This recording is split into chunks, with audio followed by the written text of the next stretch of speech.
Friday the Southern Band. Charges on the beat. To the spoon to get your information. To the spoon to be part of our discussion.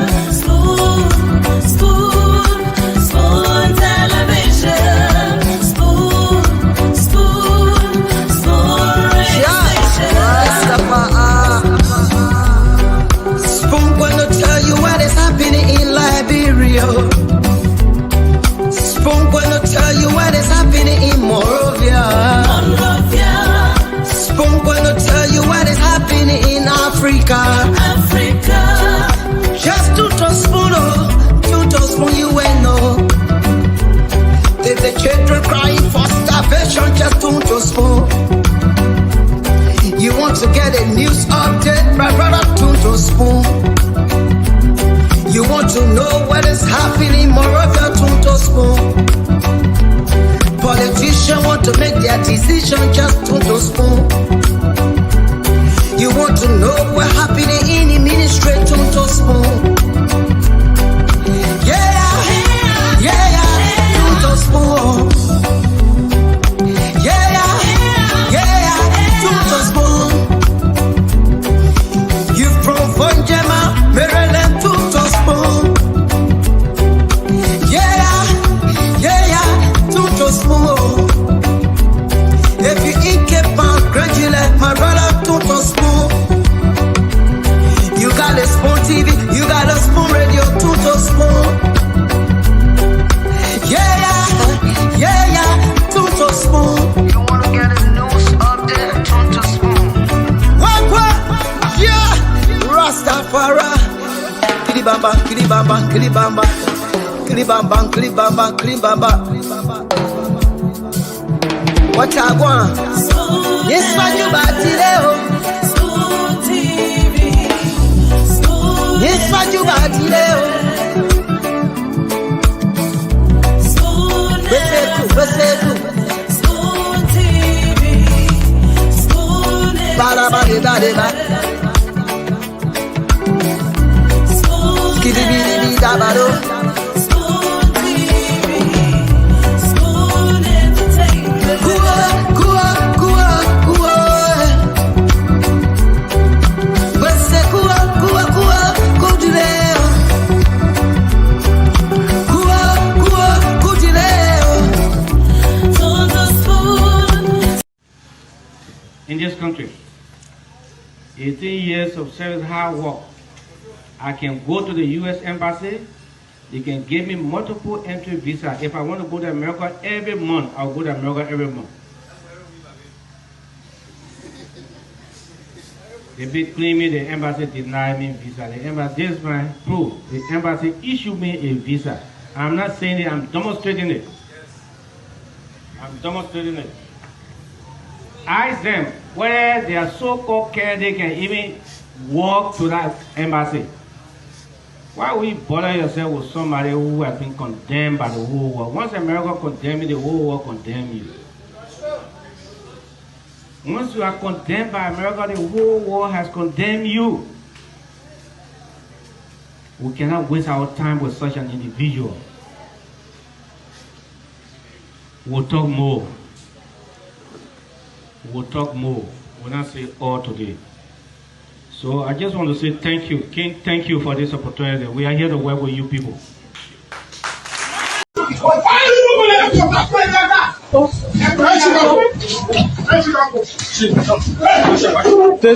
Sorry, listener, this interview has been disrupted.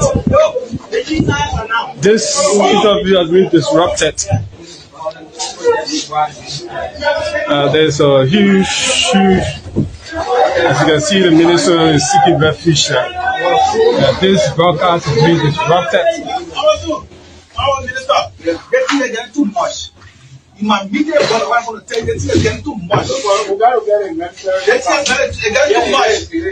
The very senators, the very senators of secret attacking you. That was the case for you.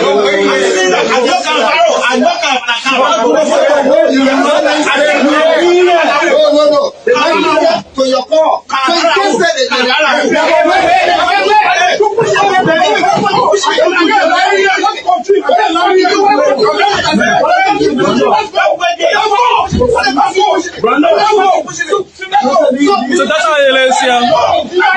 Minister is being, the Minister of Security, the Minister of Security, the Minister of Security feel that this area is unsafe. This is how you look like. This is how you look like. Totally following Trust TV is chaotic. The way people feel that was expected to be the chief of office staff. I will say this. I'm going to help you. Calm down. Calm down, Minister. Minister,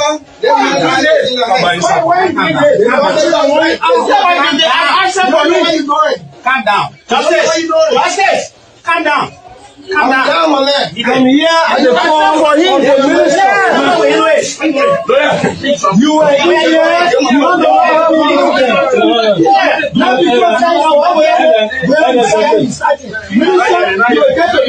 but you are saying for you. I have been the conduit for your coming. So if you can't say, you understand me? You don't know where I mean that I'm not coming. Because I know, Kai, don't do that. Don't do that, Kai, don't do that. You want to you were here. Please, I'm second.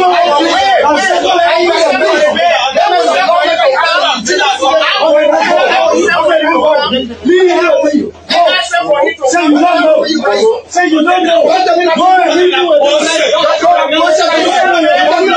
You want to let me bust it? In front of your body. You insulted. In front of your body. In front of your body. Oh, Reservations about Liberian politicians. What is his plan for Liberia? I have watched so many of his videos on Facebook, and sometimes by the time they click live, I get a notification that he's on live. So he's about to answer my question. I'm going to keep this video for reference in case in the future if anything comes up good. So here. Thank you very much, my sister. And I want to say this to you. This sister, for skepticism, for cynicism, for reservations about Liberian politicians, they are well founded, they are legitimate, they are valid because of her experience, which is now unique to her, which has come up among the Liberian people because they've been let down so many times. But I want to make this promise to you. On this 15th day of November 2020, let me add my voice on it. that if I ever get elected to public office in Liberia, however high or low that office is, if my intentions would not be good, would not be in line with the things that I have preached. I have preached for the last 9 years, for which I have suffered, for which I have gone to jail. If my intentions would not be good, I ask God in His might and His power to ensure that I do not ever come close to any such office. If I will let the people down, then I should rather not get elected to whichever position. That is what I'm saying. So this is a recording, guys. I'm going to keep this recording for reference. I'm going to basically put it in Google. Google will keep it for me for life. He just made his promise to me and the Liberian people, not me alone, but the Liberian people, that he would do as much. Reservations about Liberian politicians. What is his plan for Liberia? I have watched so many of his videos on Facebook, and sometimes by the time they click live, I get a notification that he's on live. So he's about to answer my question. I'm going to keep this video for reference in case in the future if anything comes up good. So here. Thank you very much, my sister. And I want to say this to you. This sister, for skepticism, for cynicism, for reservations about Liberian politicians, they are well founded, they are legitimate, they are valid because of her experience, which is now unique to her, which is common among the Liberian people because they've been let down so many times. But I want to make this promise to you. On this 15th day of November 2020, let me add my voice on it. that if I ever get elected to public office in Liberia, however high or low that office is, if my intentions would not be good, would not be in line with the things that I have preached. I have preached for the last 9 years, for which I have suffered, for which I have gone to jail. If my intentions would not be good, I ask God in His might and His power to ensure that I do not ever come close to any such office. If I will let the people down, then I should rather not get elected to whichever position. That is what I'm saying. So this is a recording, guys. Yes. I'm going to keep this recording for reference. I'm going to basically put it in Google. Yeah. Google will keep it for me for life. Okay, He just made his promise to me and the Liberian people, not me alone, but Yeah. the Liberian people, that he would do as much. In this vision, called upon us to say such a thing is happening in our community, you can rest assured of it.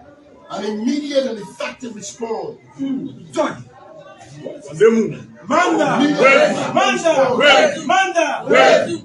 We are now. We are one party. We are one party. Everybody is talking. Everybody is speaking.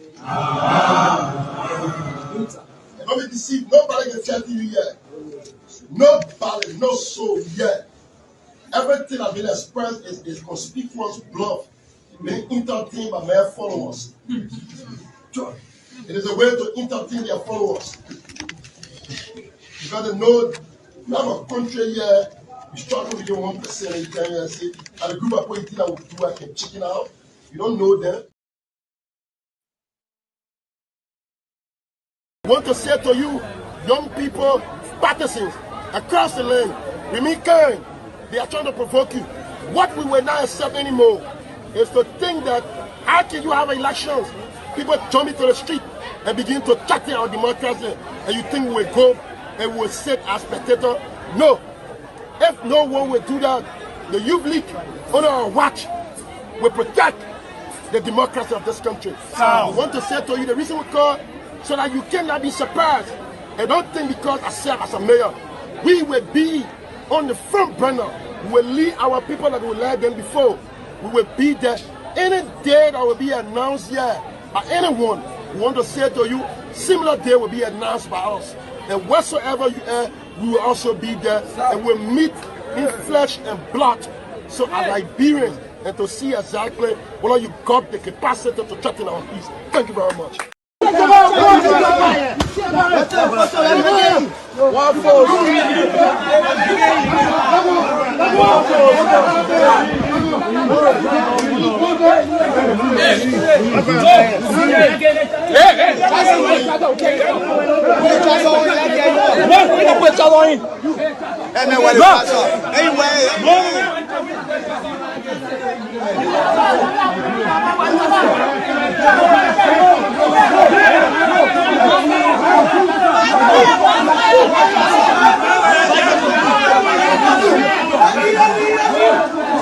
So one of them, but the guy from the Sudan Unification Party, the attack.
Yes, I, a special one from the CEO, stand coming with the spoon.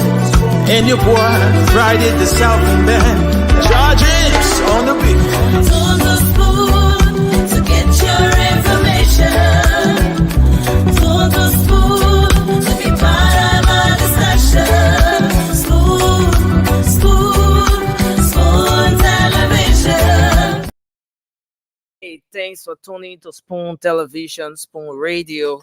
Of course, this is where we are. The Spoon Network, dishing out Liberia's very best. I like to say welcome to all of you across the world. Thanks to those of you always making up time for the Spoon Network. We're here again live on the late night show, the late night politics tonight. And it promises to be fascinating. We have a great show coming up. I'm Nelson Collet. We ask you to share the program as you come on. And yes, thanks to the folks across Liberia that are relaying the program. Thanks to all of you who are watching via Spoon TV on Facebook, Fabric TV, and Super TV, all on Facebook. And on YouTube, we are there at Spoon Talk Live. Thanks to you who are also listening tonight on Spoon FM 107.5, Fabric FM 101.1, and Super 95.5 FM. We will now move on to bring in our entire team here. I don't see our co-moderator, Moba Zokia, is going to be joining us. But let me go across quickly and bring in the man, Francis Chabati. Let me say welcome to you, Francis. It's good to have you on. Good morning, my brother. How are you, man? Yeah, I'm doing good. You know, for every time, in fact, the flag in the background is one of the ways you can identify Francis. You know, for every time Francis comes on, you always see the Liberian flag in the background. Yeah, I need to switch my location sometime. So anytime you come on, any day, and I don't see the Liberian flag in the background, I would know that you are not at your usual location. You know, that place. You know, Yeah, your usual. I was switching it up. It will sometime. indicate that you're joining us from somewhere else, and then your location now will be of concern. But let me bring in Miss Cora. Miss Cora, thanks for joining us. It's good to have you on. Thank you. Okay. And let me bring in our brother Sheikh Sharif. Wow, Sheikh, it's been a while. Mr. In Action. Oh, the man at MIA? I didn't say the man Mr. In at Action. MIA. The man is no Sheikh cannot Sheikh won. They may be available in the chat room, but missing on the show. Sheikh, it's good to have you on tonight. Oh, what's going on? He muted. Sheikh.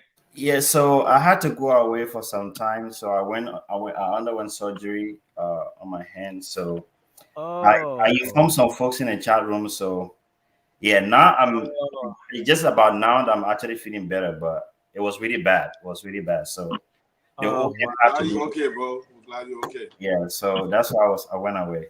But I'm back now. Sorry about that.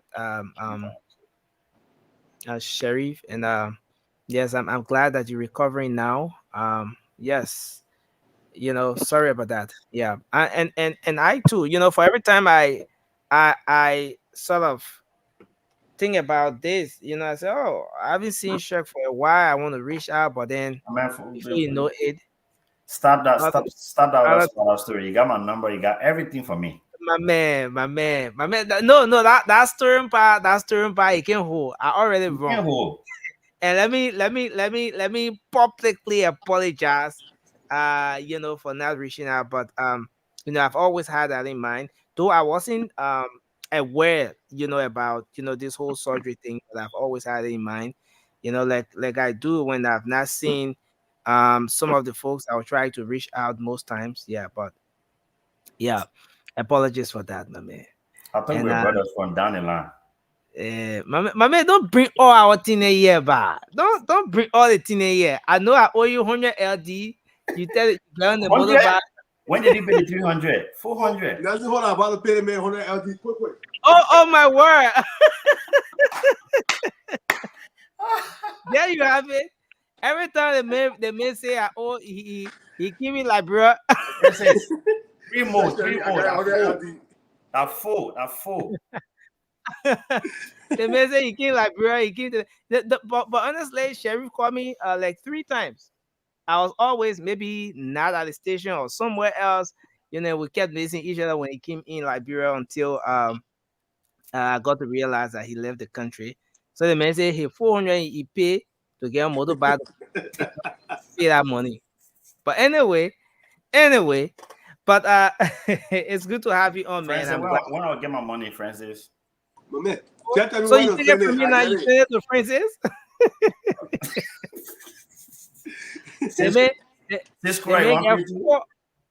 I enjoying you guys because it's so funny. I like it. So that fundraiser you want to do with it, the 400 billion now, because if Francis pay, then Prince can pay, then Raymond pay, then Miss Cora pay. You know what you're talking about? I said all right there. I said all right. Raymond, no. We got a lot of projects to do in Lofa, so he knows. The first thing we got to complete the Lofa County Highway. Exactly. The project in the background there. Yes.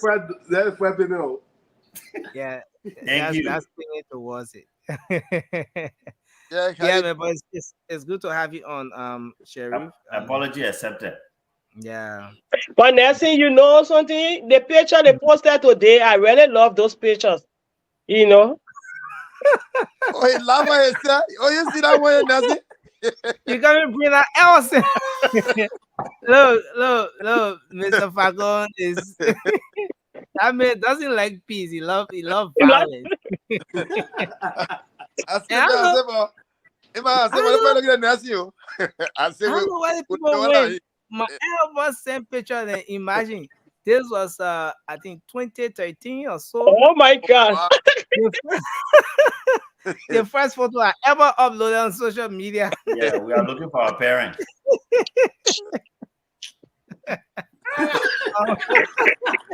That is one I like. I like this one. and you know the thing that is you not changed at all. Who told you? No. That's a significant change. No, he changed. Nothing face has not changed. Nothing whole face. Except he look keenly. Imagine that. I stretched. I enlarged that picture. I said, no. You zoom the photo, eh? Yeah, I zoomed the photo. I said, like this one thing I want to I said, that's it. I beg you, man. But I want to say thanks, man. Thanks to everyone. To all of those joining us. Raymond, it's good to have you on. The people stand behind you, Raymond. Somebody said Raymond doesn't look Liberian. He looks Nigerian. The people stay behind you with that Nigerian thing, Raymond. Raymond is Liberian. Father and mother Liberians. Both flesh. Raymond got to show him. Father and mother. I want to do your DNA. Father and mother from Rufa. Father and mother Lama. With a little bit of Madingo. No, that Rufa. Once you say Rufa, in Rufa, the people can take the road, the low to the low. You know, you take the low to the low in Rufa County. You know, so anyway, but the people behind you, they think So I know. And you remember one night there was a lady who came on the show, and then you said, "Oh, Nelson, people of different nationality should not be discussing Liberian politics." And so. You know, there's a white lady who came on the show. So immediately when that Raymond looks Nigerian thing came up, someone said, "But if Raymond looks Nigerian, then he shouldn't be discussing Liberian politics." So they probably say they're launching serious investigations. So it's upon them to prove me otherwise. Until then, let them keep quiet. Oh my word! You're approve out there. Let's welcome our Igwe is in town. Yeah, Igwe. I'll put him near brother tonight. Igwe had. Oh, Sherry, yeah. Yeah, they made the 2 minutes. So Moba started with the rare, then Shaq said no, the rare not in. So since we allowing that kind of hat on the show now, so a minute by now to cover up. But wait a minute, but was more guess on get it offset. No, my own is like for me, I have not had a chance to get a haircut for like long time, and I don't want to be, on but the show. But wait now, do you want me I can wear? But wait, Sherry, do you want me I can wear the hat? Yeah, down wear my hair. Yeah, look near he has small. You can see the hair there plenty of other hat. Oh, there you go. Oh my word! So you want to Miss Cora, you see what the guy's doing? They won't tell the show to so the next thing the Nigerian Agbata, you can start wearing that.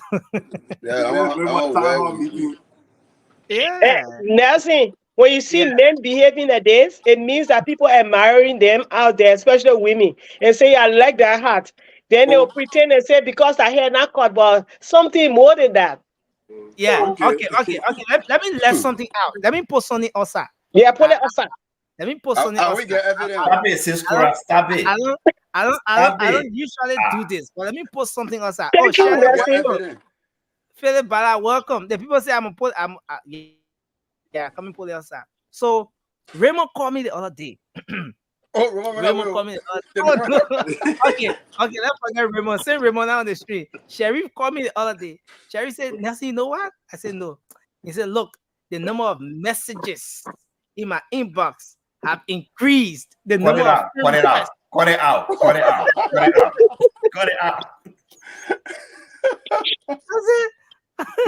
I said, what do you mean?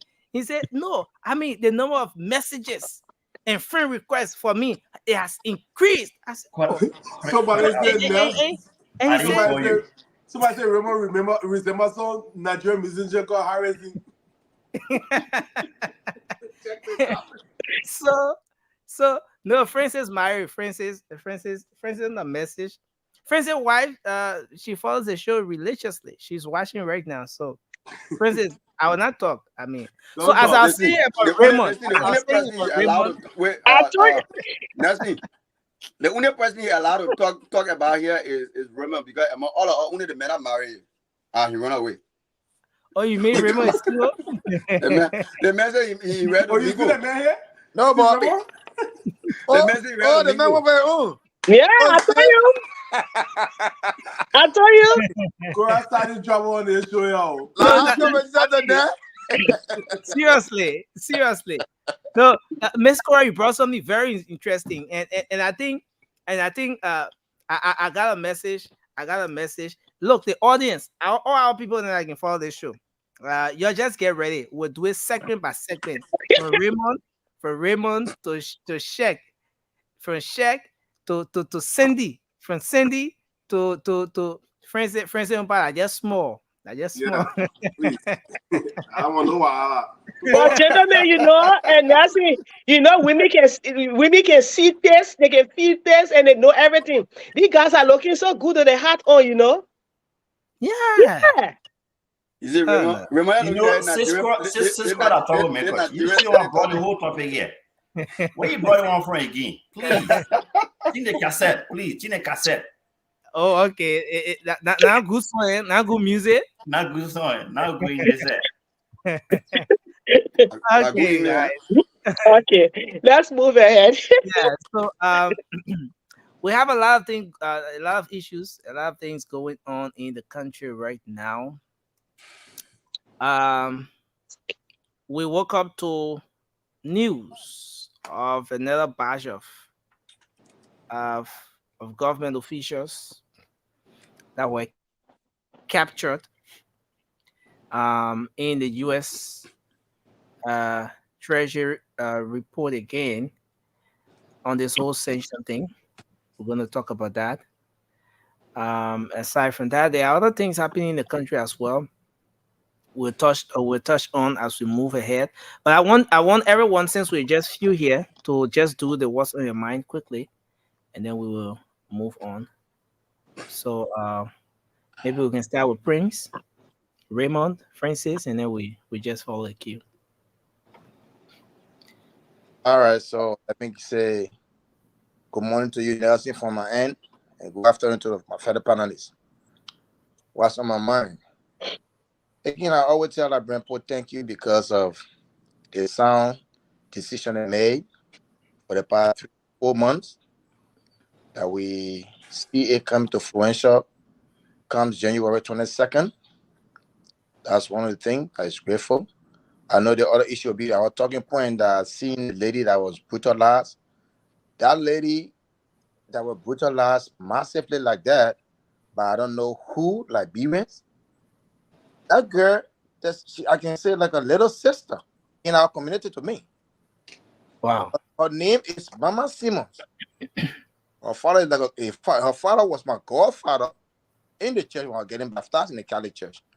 It just, when I saw that, my little sister told me yesterday, I was at my mom's house when she told me, I broke down completely. I'm like, what? And they said, yeah. Then to say that she's still motorbike, I mean, I don't know why the people so brave, are people getting so brave in terms of brutality in Liberia. We tell God, thank you. That I mean, we have rule of law coming into place. Yeah. For real. It's too disturbing, for real. When I saw Mommy Simmons, it was too disturbing for me, for real. Thank you. Yeah, you done, right? Yeah. Okay. Thank you. Let's hear from you, Raymond. What's on your mind? So America continues to do it again, continues to prove to us Liberians that they are our longest and indeed our longest lasting or standing historical partners. That when we are in need and when we've caused so much trouble for ourselves, when we refuse to understand the essence of governance and leadership, when we cause all of our chaos and we're going down under, you know, there's that one big brother that comes up to help you all the time when you're in self-destructive mood. Yep. This current government activated self-destructive mood since 2018 when they took powers. And they continue to carry us down the commode in form and fashion that we've never seen before. But I'm really grateful that America, realizing that we were in a position that we could not redeem ourselves in some way, are setting a pace to help us to recover, set precedents that will be officials in government will see this and know that the culture of impunity is over. That in Liberia, you can't do business as usual. You can get power and abuse it to the expense of the ordinary people. Government should be there to serve the people, but it has been the other way around, where the people have been serving the government. But America have set the pace such that whoever becomes appointed into power, especially the JMB leadership, that will be held accountable for every action and decision taken or inactions as government officials. The number of those that have served in the George Weah-led government who have been censured is alarming. And for this, we can only be grateful as ordinary people. The number of Liberians that are in exile today, including student leaders, including those who work in government, and all those critical voices for which their life was at risk in their own country, where their neighbor's stream is buried, where they have rights to speak and participate in the national leadership or decision, how our country go and where it goes, to be the critical voices, to hold government accountable for their actions and inactions. Well, outside of the country, and we're not safe. Some people die in cold blood. Auditors doing their job, and others.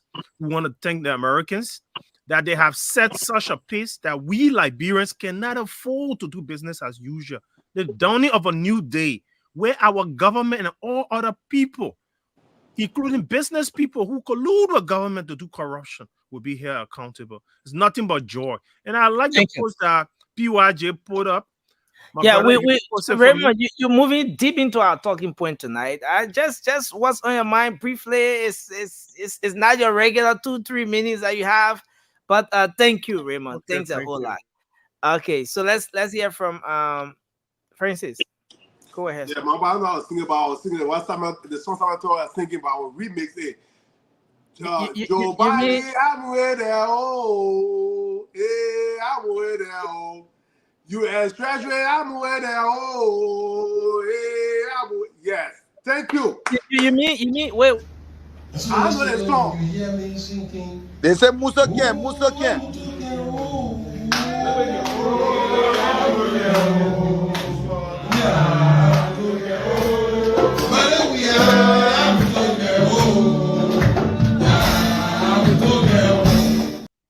But anyway, Francis, is this the song you're trying to sing or what? that is song I'm trying to sing. That's what I'm trying to sing. That's not trying to. But anyway, he put Joe where I need. Put Joe Biden in there. Put U.S. Treasury in there, and put JMB in there. Anytime you hear Joe where I need that song, just put the U.S. Treasury in there. Because you know what?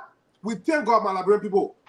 Those people, they kill people in our country. They murder people in our country. I'm not saying they take gun and shoot them, but they murder money that the people stole. All the hospitals in Liberia, if those people were not criminals, if they're not criminals, all the hospitals in Liberia would be filled with medication, would be top of the line. You ain't have to run to Ivory Coast or Ghana. The Southeast would be open. That video we saw during the campaign time when the cars got stuck in the mud, the predator died in the car. That was not going to happen. So the money people stole, they kill people. So I thank God they go after all that because they thought it was smart. You see the American people crazy? You go start buying houses and children in, and you got part to pay what they taking money from to buy $300,000, $500,000 houses. All of them coming back. That's like brother they say they did better for, they enjoy it, it was good. That government make it good. All that children coming, then they can enjoy it too with our brothers and sisters that are suffering like bro. Let them can enjoy it. Joe Biden, I'm with there. Oh, yeah, Thank you. Thank you, Let's Francis. Thanks a lot, Francis. Let's hear from you, Sharif. What's on your mind quickly? That's I just sent you a video, man. For Omar, Deviator Brown. We need that video on the show. Yeah, man. So first of all, I just wanted to thank the Liberian people for what they did on the November 14th, going out to vote. And apology that I have not been on the show to actually properly give thanks and appreciations. And I'm sure that my brothers and my sisters on this show have done that numerous times. And we appreciate each and every one of you. Now the mantle rests on our shoulder as us Liberians to actually change the narrative of our nation. And we also welcome the brilliant news today that came out of the syndicate of the CDC leadership being suppressed or being highlighted of their hideous crime that they have committed on our Liberian people. And this is just the beginning. And this is a ring, and we just taking out the ringleaders. And I'm quite sure it's narrowing down, and very soon Mr. Weah himself will be on that list. So again, this is a challenge also to the upcoming leadership or the new government that is coming in power. Now the foundation and everything has been laid out for you now. It's now time for you to basically go after these people and audit them. The facts are there, and Liberian people actually want this. That's one of the most important things about this thing here. And if you ask 100 Liberians, 80% will tell you that they actually want audit, because a culture of impunity have existed in our country since independence, and these things have to get away with it. So we have to get rid of it, and I'm quite sure that JMB, and he's very capable, he's going to bring these guys to justice, and so that the people who are going to come in government to serve will come with the right intention now. If you come with the wrong intention, just be aware that you'll be brought to justice. So that's what I want to say. I'm quite sure we're gonna dive deeper into this topic tonight. But also, I just wanted to point out again two persons that I'm closely I'm closely working with, Chairman James Rogers and also Chairman Thomas Ansumana. These guys are the flag bearer of this sanction right here. They have been advocating in Washington, D.C., and there's an article that Front Page Africa wrote on them that I'm going to share with you, Nelson. Maybe you can do us justice and post it. And these guys have been lobbying from day one. So now we are seeing the result, but there are people who have been doing the groundwork in the background that we don't see, we don't get to hear from. So I just want to give thanks and appreciation to James Rogers and also Thomas Ansumana, both in Maryland. I'll be with them this weekend. And they have done tremendous work. And these guys have been advocating and to bring these people to justice. And I'm happy that they have all of their fight they fought and is actually yielding result. And I yield my time, Mr. Nelson. Thank you, sir. Let's hear from you, Miss Kura. Yeah, thank you. Thank you to each and every one of you. Good evening and good morning to you, Nelson. And what's on my mind is the trend of our behavior in Liberia. Liberians used to be the kind of people who fear to cause trouble. They will always say, I leave my own to God. But since the establishment of CDC, their way of approaching things, their way of expressing their anger is to demonstrate, is to disrespect people, is to do the way they express it is so in him. Yes, it's so disheartening. The first thing they did that broke me down was to express the woman on the cloth out there, demonstrating, putting QA and all of that, insulting women. So it's very strange. So what's on my mind is that I would love for us to do a massive campaign, capacity building, changing the minds and attitude of people, especially when it comes to personality. People need to know how to respond. If you are hurt, it doesn't mean you should hurt another person. So we slow down on the mental health issue here, but majority, if I would say majority, more than 99% of the Liberian populace, they are down with mental health problems, especially the personality disorder. So I'm kind of asking people that it's not fair to express your anger to hurt other people. You are not doing great. So Liberia needs to change. Bringing out a very bad image of Liberians out there. It bringing out bad image of Liberian out there. When we are angry, we get out, we kill. When we are angry, we get out there, we destroy property. So it's not a good thing. We need to put that under arrest. So it's breaking my heart. And as a mother, I would love for also have a show that will really speak to the attitude of people. So I rest. Thanks a lot. And we are certainly going to take off. We're going to kickstart that discussion. Just so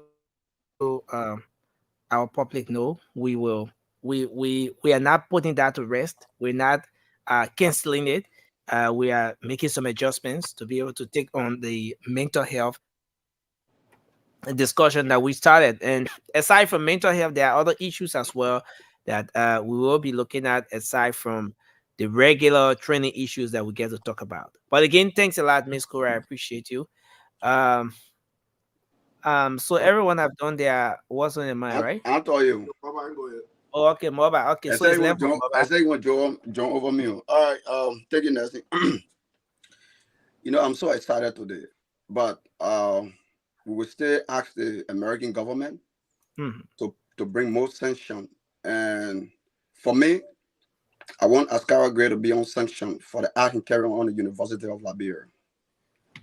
The University of Liberia is a place where people go and learn, where feature leader from. And you take talks.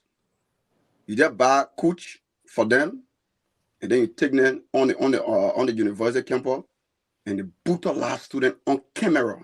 You see someone that get rock in their hand, they get steroid, and for the past few days, they've been making a lot of regular statements But they would protest, they would do this, inauguration time. The moment it snapped Javosi Koji with the sanction, he was the same person that came back and was like, oh, you know what? I never said we were protest on on inauguration day. No, dude, you said it. The recording is there. You know, so I want for the American government to put a lot of people on sanction. And let me say this, right? 2 people on sanction. I read it certified. 2 people, Jefferson Koji and Samuel Twe. Samuel Twe invested the Liberian people money to the extent the entire health setup broke down. The road condition is damaged to the extent that all the hospitals they put money in the budget. You know, it was just embezzled by him. It all him. The president and other people around him. So we are still calling the American government. We are so excited. And today, let me conclude by saying this. Today we saw a group of people behind Koji. Look, tell you guys, you're going to raise your feature for a man whose feature has already been damaged. Have been out there to the entire world. The youngest person ever to get a type of sanction on him. Some of y'all get an opportunity to travel in other countries to advance your life, to do things for your people. You shouldn't be bad. You shouldn't be beyond Jefferson Koji. You shouldn't be there hearing him for what he did. Thank you. We are talking to you guys. You gotta sit down and read things. I submit. Thanks a lot, Moba. And I think it's a great thing that we can all talk about the different issues in our mind. Let me welcome Toure to the show, Mr. Vacabinet Toure. Thanks for joining us. It's good to have you on tonight. It's good to have you on tonight, Toure. So thanks for having me, Maxine. Thanks for having me, brother. Okay. So though you came to class late, but let's have you to do your what's on your mind quickly, then we'll move to our talking points. Yeah, man. Nelson, thank you so very much to the panelists. I want to say thank you to our viewers and everybody here, man. Thank you all for supporting this process.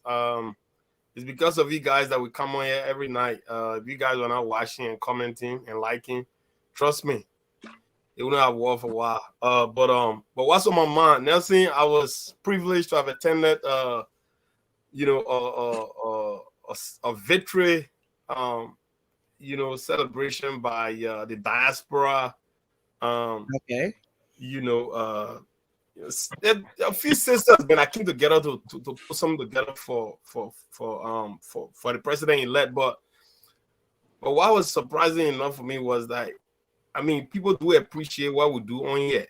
You know what I mean? Like I found myself in a position where everybody coming up to me to take picture. Oh, to the midnight platform. You know what I mean? You know what I'm saying? Look, man. Look, let me tell you, man. Let me get an autograph. I mean, it just reaffirmed the saying that says, "Keep doing good. You never know who's watching," right? But yeah, man. People flew from every. I mean, like nationwide, man. People came from Cedar Rapids, Michigan. Sister Christina and Salif, actually, she was there. Fatima? No, sister. Fatima there. Her sister, her big sister was there, actually. Okay. Yeah, her big sister Christine. She was there, and it's got other sisters, man, from every walk of life. And right there, that tells us that there is a different reformation of the republic. You know, except those that are in denial, those that don't want to really look at the changing dynamics of how things have been done in our country. And for some of us that are privileged enough to see these things happening, we are on the right side of history. And what happened today, that was just a mere bluff. Jefferson Koji will come to terms with reality very, very soon. This is just the beginning. Thank you very much. Thanks a lot, Toure. And thanks to everyone. Why am I sweating, bro? You are sweating? You got my drink out, I guess what, my man. Don't start with a brother like that, man. Don't start with You got time about. I mean, no. Bro, it's cool. I'm sweating. Okay, so it's good to be know where here. you're coming from. Yeah, let's give the brother some chance to breathe in and breathe out. You know, don't step on the brother's neck. He needs to breathe. So now lots of things happening. So many things happening. We sorry, let me do this. We'll talk about that sanction thing later. It is obviously part of our talking points. That's something we will talk about. But most of you, as most of you may be aware, just a quick update: the ECOWAS authority, the head of state and governance, chaired by the Nigerian president, His Excellency Bola Ahmed Tinubu, officially congratulated the president-elect of the Republic of Liberia, Ambassador Joseph Yuma Boakai, and that congratulatory message was contained in a communique, you know, that was let out at the end of the 64th ordinary session in Abuja, Nigeria. So they congratulated Ambassador Boakai, Vice President elect. Sorry, I keep saying Vice President. It will take time for us to get used to the thing here.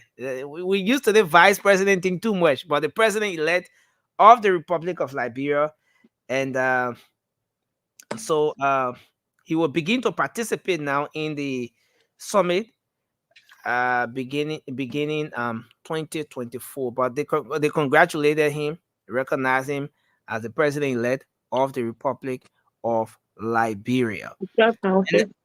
Yeah, so that's just one thing. And most of you are aware that we spoke of the Gloria Mususka case. But just before going to that, with the recognition now coming from across. Now, this is not just a Liberia thing. We are aware that here in Liberia, there are some who have accepted the president, the outgoing president, have conceded and recognized Ambassador Boakai as the president-elect of the country and all of that. But let's talk about the wave of change. Let's talk about this whole expectation thing a bit. Let's talk about Liberia beginning 2024. Liberia from January 22, 2024 going on. In the first maybe 6 months, Liberia beginning 2024 after inauguration, in the first 6 months, what kind of Liberia do we foresee? What kind of Liberia do we want to see under the JMB administration? Because there are phases of this whole thing. The first phase is there's a democratic process, campaign, election, and everything, and you go into the race. You campaign, you sell your message to the people, you convince them, tell them why you think you are the best person, and boom, you get elected. So that's phase one. Phase two has to do with the post-election. After the election, what's going to be happening? What's going to happen? What kind of Liberia are we going to have beginning 2024? Now, let's talk about that a bit. Let's talk about our personal perspectives. What do we hope to see? What do we anticipate beginning 2024? And some of the things maybe we think that the government should start working on beginning 2024. We are at the stage now where other presidents have already started to congratulate, to recognize Ambassador Boakai as the president-elect of the Republic of Liberia. But let's hear from your perspective, Ture, though you came in late, but we're going to start from you and then make the rounds. Yeah, so basically, I mean, that's the beginning right there, right? When renowned leaders, especially from the continent of Africa or Nigeria, because Nigeria is not a small potato, right? Yeah. So when Nigeria start to recognize you, that is a step in the right direction. Obviously, lot of people might consider it to be a little belated, but with everything going on, it still does not negate the fact that it happened today. It don't matter whether it happened yesterday or the day before, but it happened, and that would just have the whole extradite the whole process. But yeah, man, look, this is good. I'm anticipating a lot of great things to be unfolding. American is obviously in the U.S. There are a lot of good things happening. Everything now we're not seeing the usual commotion in terms of noise and all of that stuff, right? You understand that there is this level of maturity, that you're really seeing right now, because people that do work and noise don't go along. The transition team, since that listing came up, we're not hearing anything. But just because we're not hearing anything in space, that does not mean they are not working. Because we know the caliber of people that were on that list. So there are a lot of things happening. JMB is in the States. We all understand that. We're not seeing the usual commotion like we saw from President George Manuel when everybody will be tooting everything at Ryan's here to go to Washington, D.C. or to go to New York, wherever the president is going. So we're not seeing these things. And that's a good thing, right? That is really a good thing, because professionalism and noise don't get along. And just because you're causing noise or you're not causing noise, that does not mean you're not working.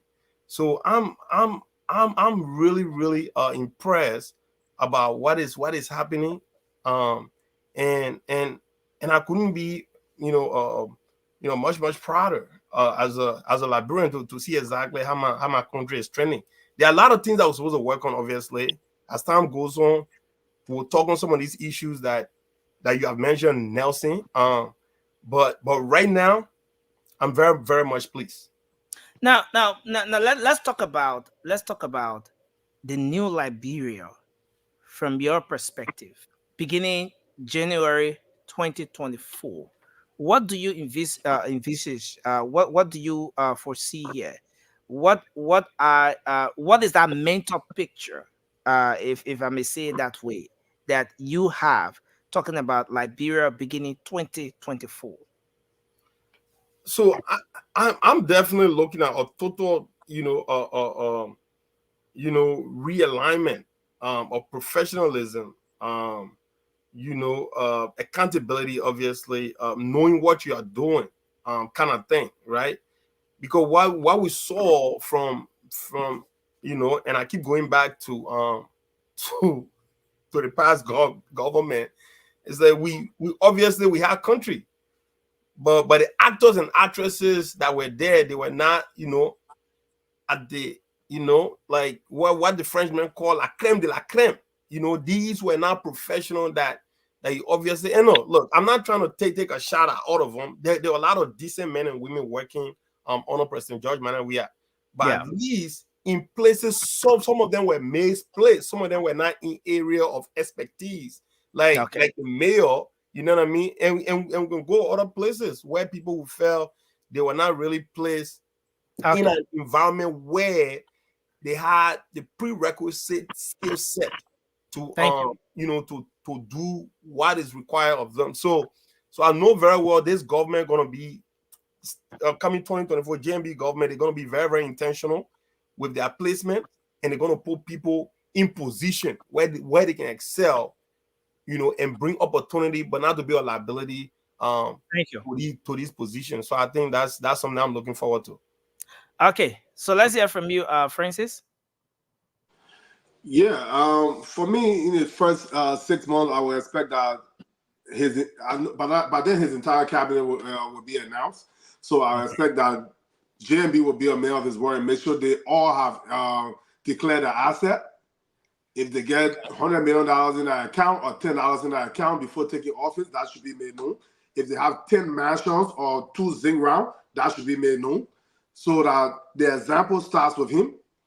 And Uncle Sam is making his job easier. We can walk and chew gum at the same time. So in the first 6 months, a thorough audit should be carried out in that country. An investigation, the Justice Department should be on it. Because the evidence that the U.S. Government has, they said once you request it, we'll present it. They should request those evidence so that thorough investigation can go on within the first few months. Because there's no reason you're not going to look for new information. It's already served on a civil platter for you. And they should also, because that's the key thing, rule of law in the country.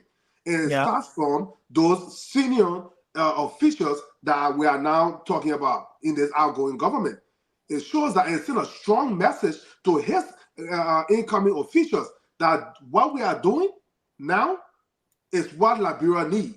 And we will continue to do the same thing as we go on, and we expect the next government, 2029, to do the same thing to us. That's the only way Liberia will get back to those good old days or even better, because our country is too small and has a lot of resources. I'm hearing people talk about $5 billion that's unaccounted for by this current government.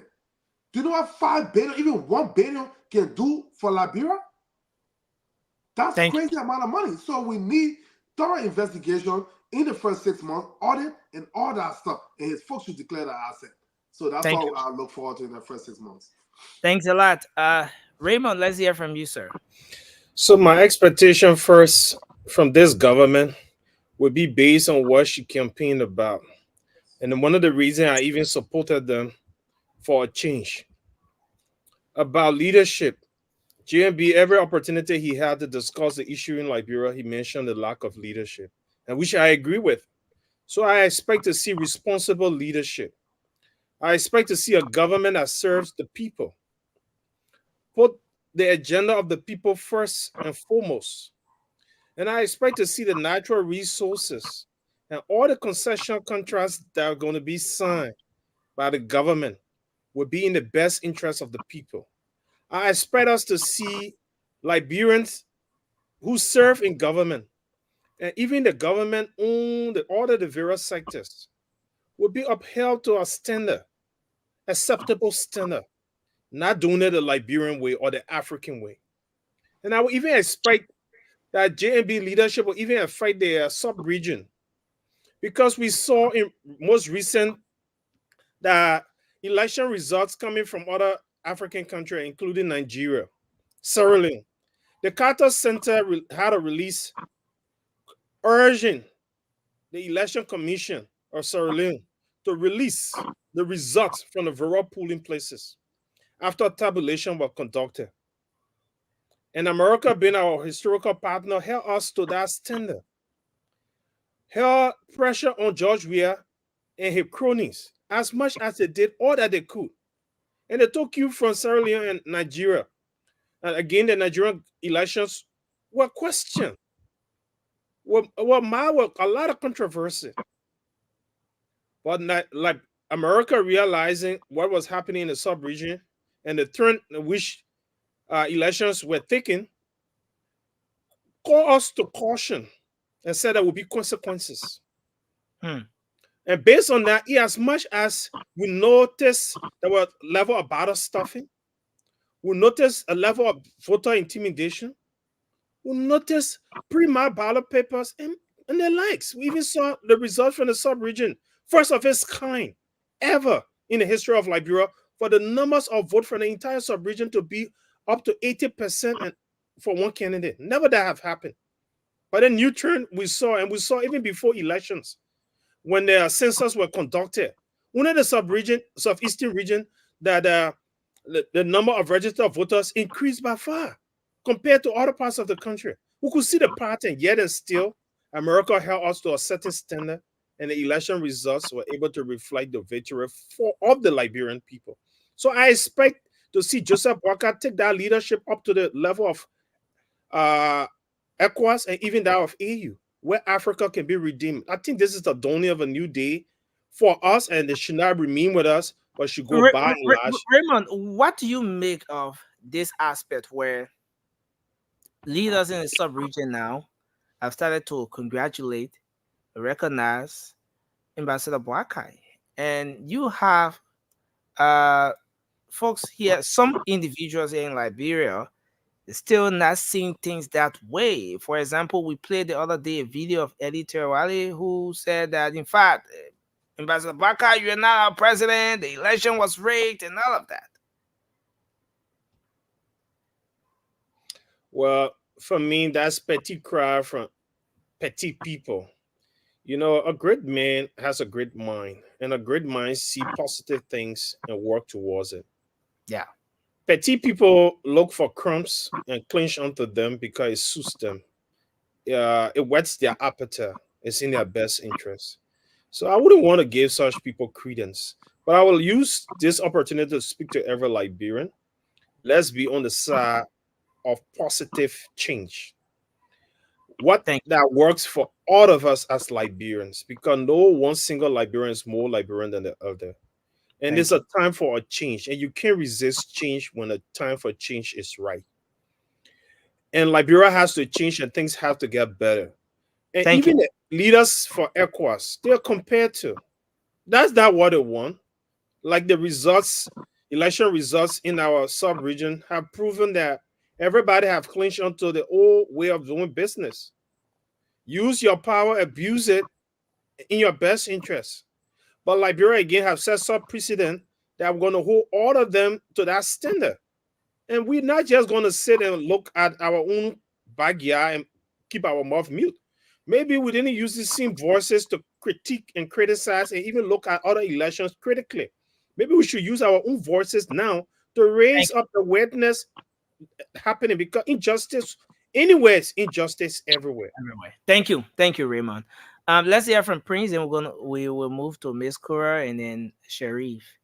Ami, welcome to the show. Well, thank you, Nelson, for giving me the opportunity to speak to our people again and the folks around the world.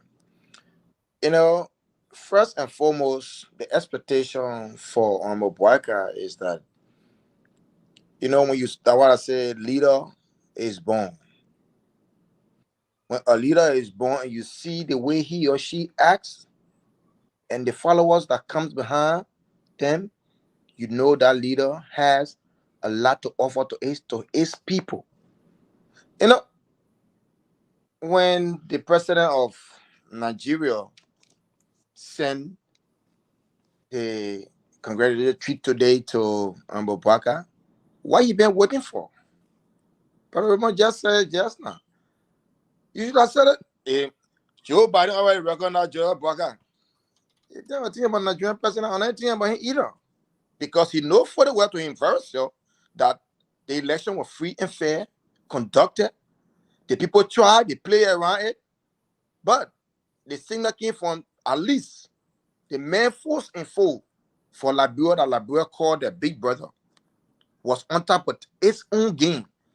And with us that also on this panel and with the Spoon Network went out, spoke, keep on the track, dig up things out.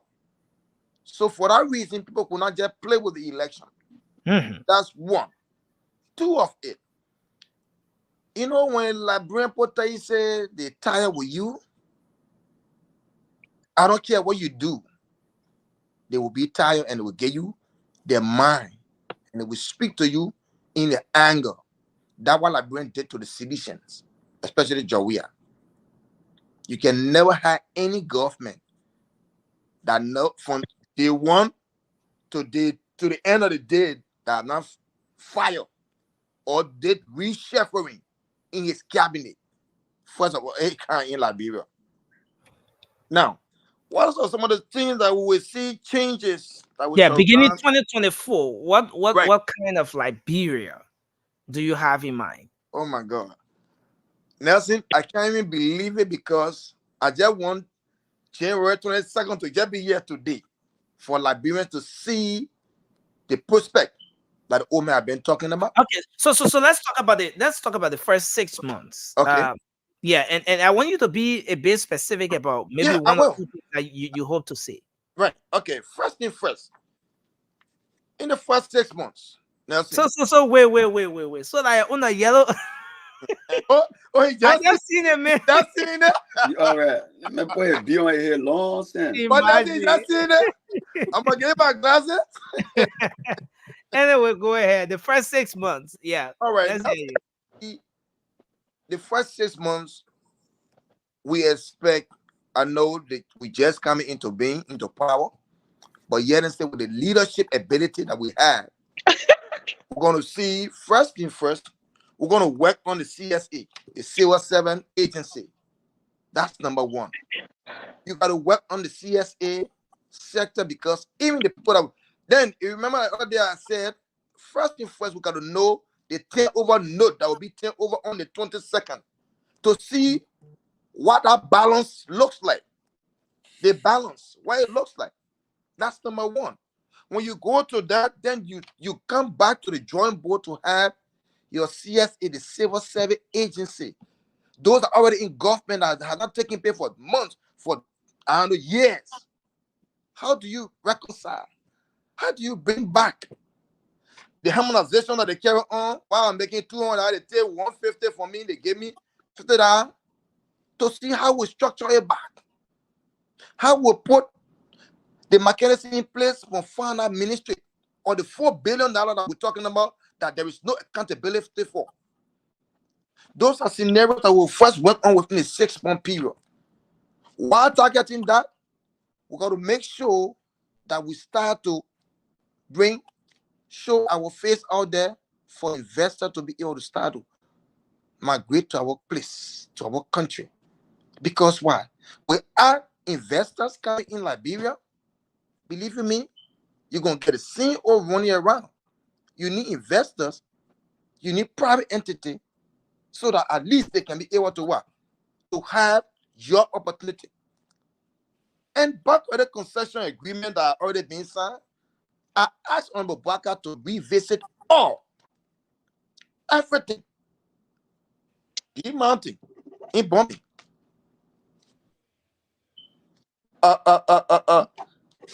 The port of Monrovia.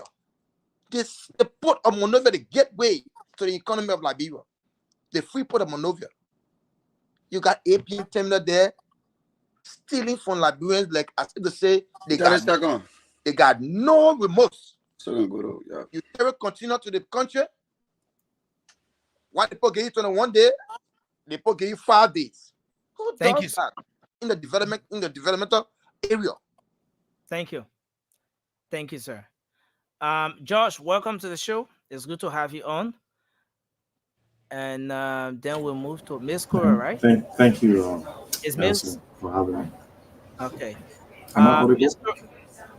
Yeah, you're audible. You have a good sound. Your host doing jubo. The session made my host jubo. Come on. Wait, don't jump our discussion here tonight, brother. Let's move to Sheriff. Miss Cora, you done, right? No, not yet. Not yet. Okay, but then go ahead, Miss Cora. Okay, listen to everyone. My prospects has to do with the way government interact with the community. Most often you find our leaders bring the idea within the community. They bring what they plan to do, but they never involve the community for participation in the developmental process. So in mind, what I think is that the Joseph Newman-led government should involve the community. First thing, we should get the social welfare component of the Ministry of Health so we can strengthen the primary health care in order for us to promote health and save life in our community. We need to do more community awareness, empower our community health workers, and ensure that they identify cases and report it timely. I would love to see that happening. That is a primary healthcare component of the Ministry of Health. They should also improve the water and sanitation in our community. People, I want to come to the lowest because everybody thinking big, but the big ideas cannot bring quick development in our country. If you involve the community leaders, you can see a lot of things happening in the community. I would also like for them to strengthen the gender and children, the gender component, the gender ministry, especially the women and children department of the gender ministry. Then they should ensure that the welfare of the children is respected. The children have good health system. The children have good education. Do you want all of this to be done in the first 6 months? It's possible because you're going to have a different branches with different types of responsibility. That is why you're going to employ people who are capable of doing it. You look at the merit and demerit system in employment. You look at the human resource system, how they do employment. You follow that, and everybody carry out your tax responsibility, and you put into a system. When you do, for me in programming, we look at community diagnosis, we look at community implementation, evaluation. You'll be able to understand what you are doing. So most of the time you go back to revisit what you are doing. I want the government to empower people that you put into the system. They should do monitoring. Another thing I wanted to do is to look at the National Drug Service. National Drug Service was responsible to ensure that medication is all in the health facilities. Health facility will have dispensary in the health facility. The dispensaries are there, but no medication. Why? Because they almost cancel the whole of National Drug Service. The system, they have a beautiful setup in Monrovia, but it's not functional anymore. They even decentralized that National Drug Service. They were receiving drugs from Germany, quality drugs. But right now in Liberia, we are not looking at quality drugs. We are looking at quantity drugs because they got a lot of pharmacies that are operating. The Indian pharmacies, they got pharmacy medication coming from Guinea that is being made in Guinea. You know, sulfur drug, for example, is like Septrin. A good Septrin cannot be broken by the hands because it's sulfur, it's rock. But now, if you buy Septrin on the market, you can break it, it's like dust. You look at Tylenol, it's another kind of medication for blood pressure. Blood pressure medication is dedicated, but if you see that blood pressure medication right now in Liberia, you can squeeze it into powder. We got away with chloroquine. We got it amodiaquine, artesunate. We use it, combine it with Septrin to enable the malaria condition in our country to get away with. But now our system is not good. So what I'm looking at, then look at our primary healthcare setting, empower it. Then we look at our education setting, the primary education, because the fundamental aspect of our children's knowledge is based on the primary healthcare setting. Are you telling me thank you? Look at they made that left on that Prince talk plenty, and then you want me to talk. Prince, you're supposed to give me some of your time. Prince, we're coming back. We're coming on another round. We'll come back. Give you some time. But thank you, Miss Cora. I just want us to wrap this aspect up because we have a lot to do it today. Sherry, if you want to come in quickly. Yeah, sure. So I understand that we all, or the Liberian in general, we have massive expectations as to what this government can achieve within 6 months period. What kind of Liberia do you see after January 22, 2024 for the first 6 months? Maybe you can be specific about one or two things. Sure. For the first 6 months, I hope to see our roads are connected or are passable, because with that, you're looking at an influx of goods and services from other counties being traded, among various counties, most especially the Montserrat County. You will see our people harvesting and be able to bring their crops over to the cities and be able to sell it for profit. And then that alone will also liquidate the economic system as well. So we don't have to rely on input. And then also expect that basic things like our people, the 3-day call, 3-day free calls. You expect the 3-day free calls to come back? Yeah, we expect that to come back because our people, they have suffered economically. Their salary have been harmonized. These are things that it might look a little bit smaller to a person who have the means, but to other people, their life depend on it. That's something that I believe to return, and I also expect to see the deharmonization of salaries. We also wish to see our civil servant, the money they made prior to the CDC regime, at least we expect that money to return, that same salary to return prior to the CDC regime. And with that, then at least they can get back to doing things that they have used to in the past. And another thing too that I expect again is like a reduction in the rice prices. That's something that we expect the government to do. But right now, take for example, these are tangible things that are possible within 6-month period.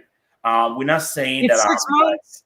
No, but Sharif, let's do this, right? Let's do this. Let's look at some realities. Rice, for example, now is being sold in Liberia for around $18. $18. The 25 kg. Yes, so that's the least. But depending on the grade of rice you want, okay. Yeah, depending on the grade of rice you want, you get the 25 kg for even $40. You know, Okay. that real Uncle Sam, Nancy,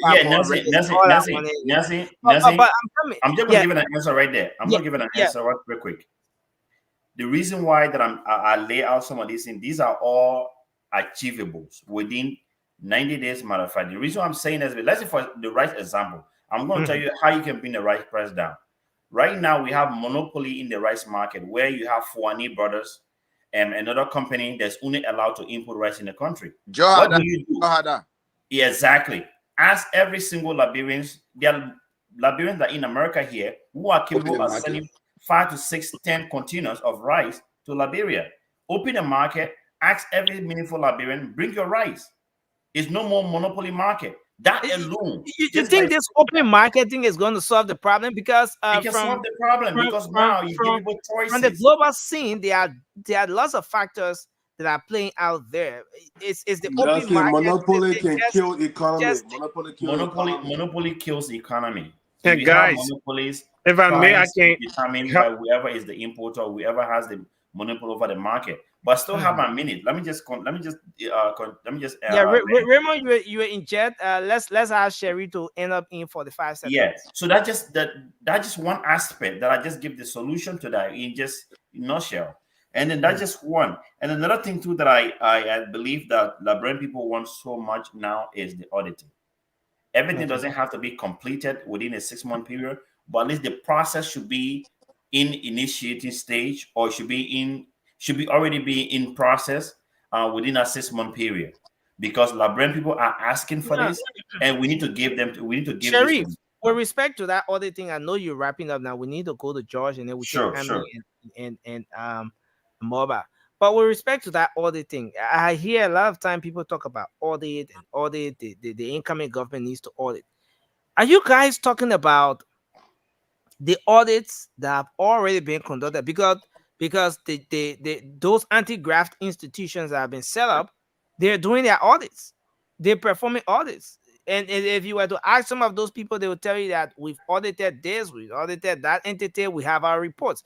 Are we talking about the reports that are already available, or is it that you anticipate that the JMB administration will start a new audit, will initiate an audit all by herself in the first 6 months, disregarding the audits that have already been conducted by the same anti-graft institutions under this administration? Even revisiting or maybe going over or reviewing an ongoing or an already done audit by this government can still be reviewed. Just by reviewing it is already a process in place to audit. That alone within a 6 months is something that can be done. But the last thing that I'm just going to mention now is this again.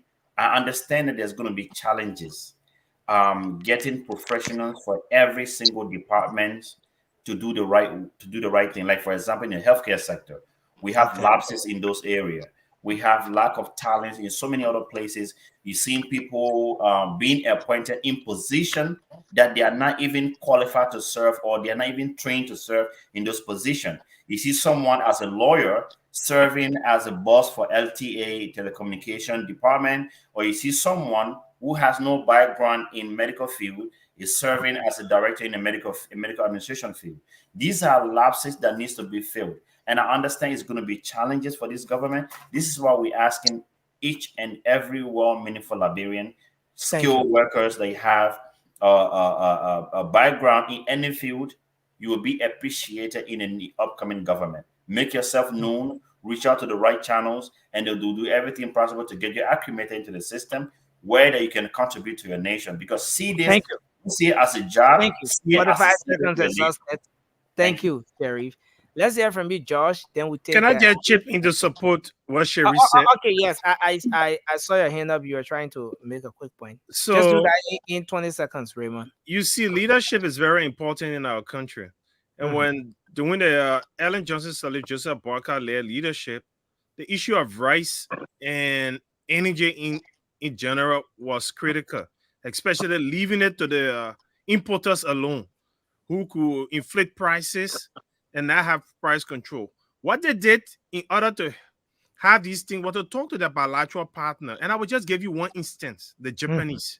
The Japanese had an aid program in Liberia called the Japanese Grant Fund that supported energy with bringing petroleum produce on our market so that it would be able to stabilize the prices, including rice as well, food aid. And even the George Weah government benefited. I was just researching and I saw in 2012, the Japanese gave an aid of $33 million just for energy.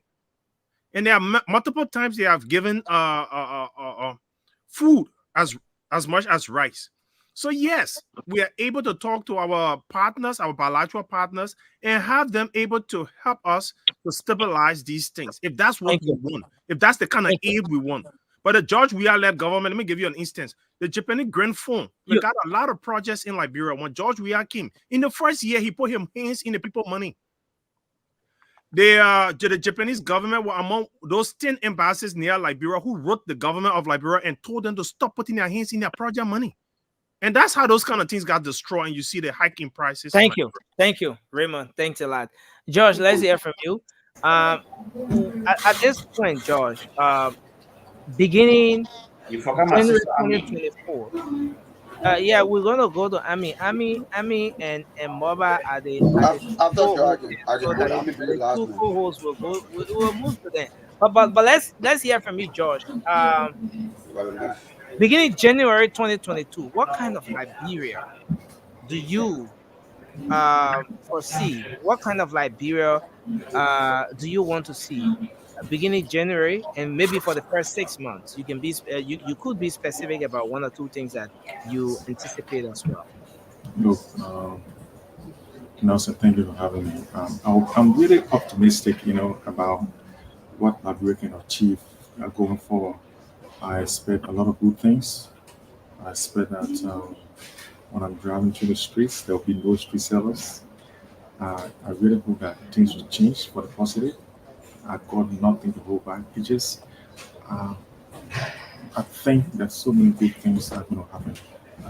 But the reason I really came on is when I listened to my brother Sharif. Thank you for coming here a long time. I was sad, when I listened to Sharif, when he was giving credit to people who have fought for sanctions to come to these guys in Liberia. It got me a little sad because this is what I've always known from the beginning. That people were in Washington or people in America lobbying against people in Liberia. Yeah, so Josh. Let me speak a little louder. Sorry, let me speak a little louder. So Josh, for the sanction thing, we're gonna come to it. It's part of our talking point. We're coming to that. But at this point, we just want to get views on the kind of Liberia we all anticipate with the latest communique from the Nigerian president at the ECOWAS summit, recognizing Ambassador Boakai as the president-elect of the Republic of Liberia with this recognition, all of that, everything on course for January 22. What kind of Liberia do we hope to see moving forward from January and maybe for the first 6 months? What specifically would we like to see some changes towards? Yeah. Look, Nelson, I look forward to seeing a lot of good things because all of my brothers and sisters here on this panel. I'm sorry, but I'm finding it hard to even understand anything George is saying. It sounds like he's whispering. Yeah, but somehow we're getting George We'll somehow. manage it. We're talking secret. Yeah, We'll manage it. yeah, but go ahead. So we expect a lot of good things to come to Liberia. I'm very optimistic that the GMB government is going to bring a lot of goodies. We're hoping that rice prices will drop, fuel prices will drop. We expect that FPRC will start to manufacture fuel in Liberia. Look, so many things we expect to happen because I was hearing my brother saying, I know $80 billion go missing through this government. That, of course, we're hoping that investigation will happen. We'll find that people will be arrested, people will bring money back, and GND will do all the investigation and all this will be done, and things will go fine. We hope for a better Liberia. We want to come back home. And that's what we hope for. We hope for a better Liberia to come back home to Liberia to enjoy ourselves and live a comfortable life in our own homes. I think it will be incredible. So we look forward to GNB coming to power on the 22nd. Did you say few petroleum products being manufactured in Liberia? Did I get you on that aspect? Yeah, refinery. And you also said refinery. refinery, and you also said you look forward to driving through the streets of Monrovia and not seeing street sellers. Did I get you on that? Yeah, because everything was blamed on this government at first. That people were selling because the government was not enforcing laws that people should not sell on the streets. And I'm hoping that GMB is going to change all that. And I think it's logical to think so because the weak person or the most roguish government in the world has left power, and the good guys are coming. We expect things good. We expect excellent. We don't expect anything less. And when anything less happens, that's when we're going to step in because some of us will move back home just to keep the feet to the fire. We will do that. Definitely. Yeah. Thank you, Josh.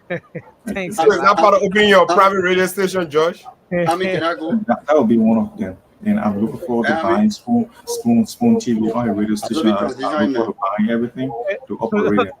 Oh, look at it, man. Let's hear. I mean, can I go about the transition, man? All right, thank you. I mean, I appreciate that. Well.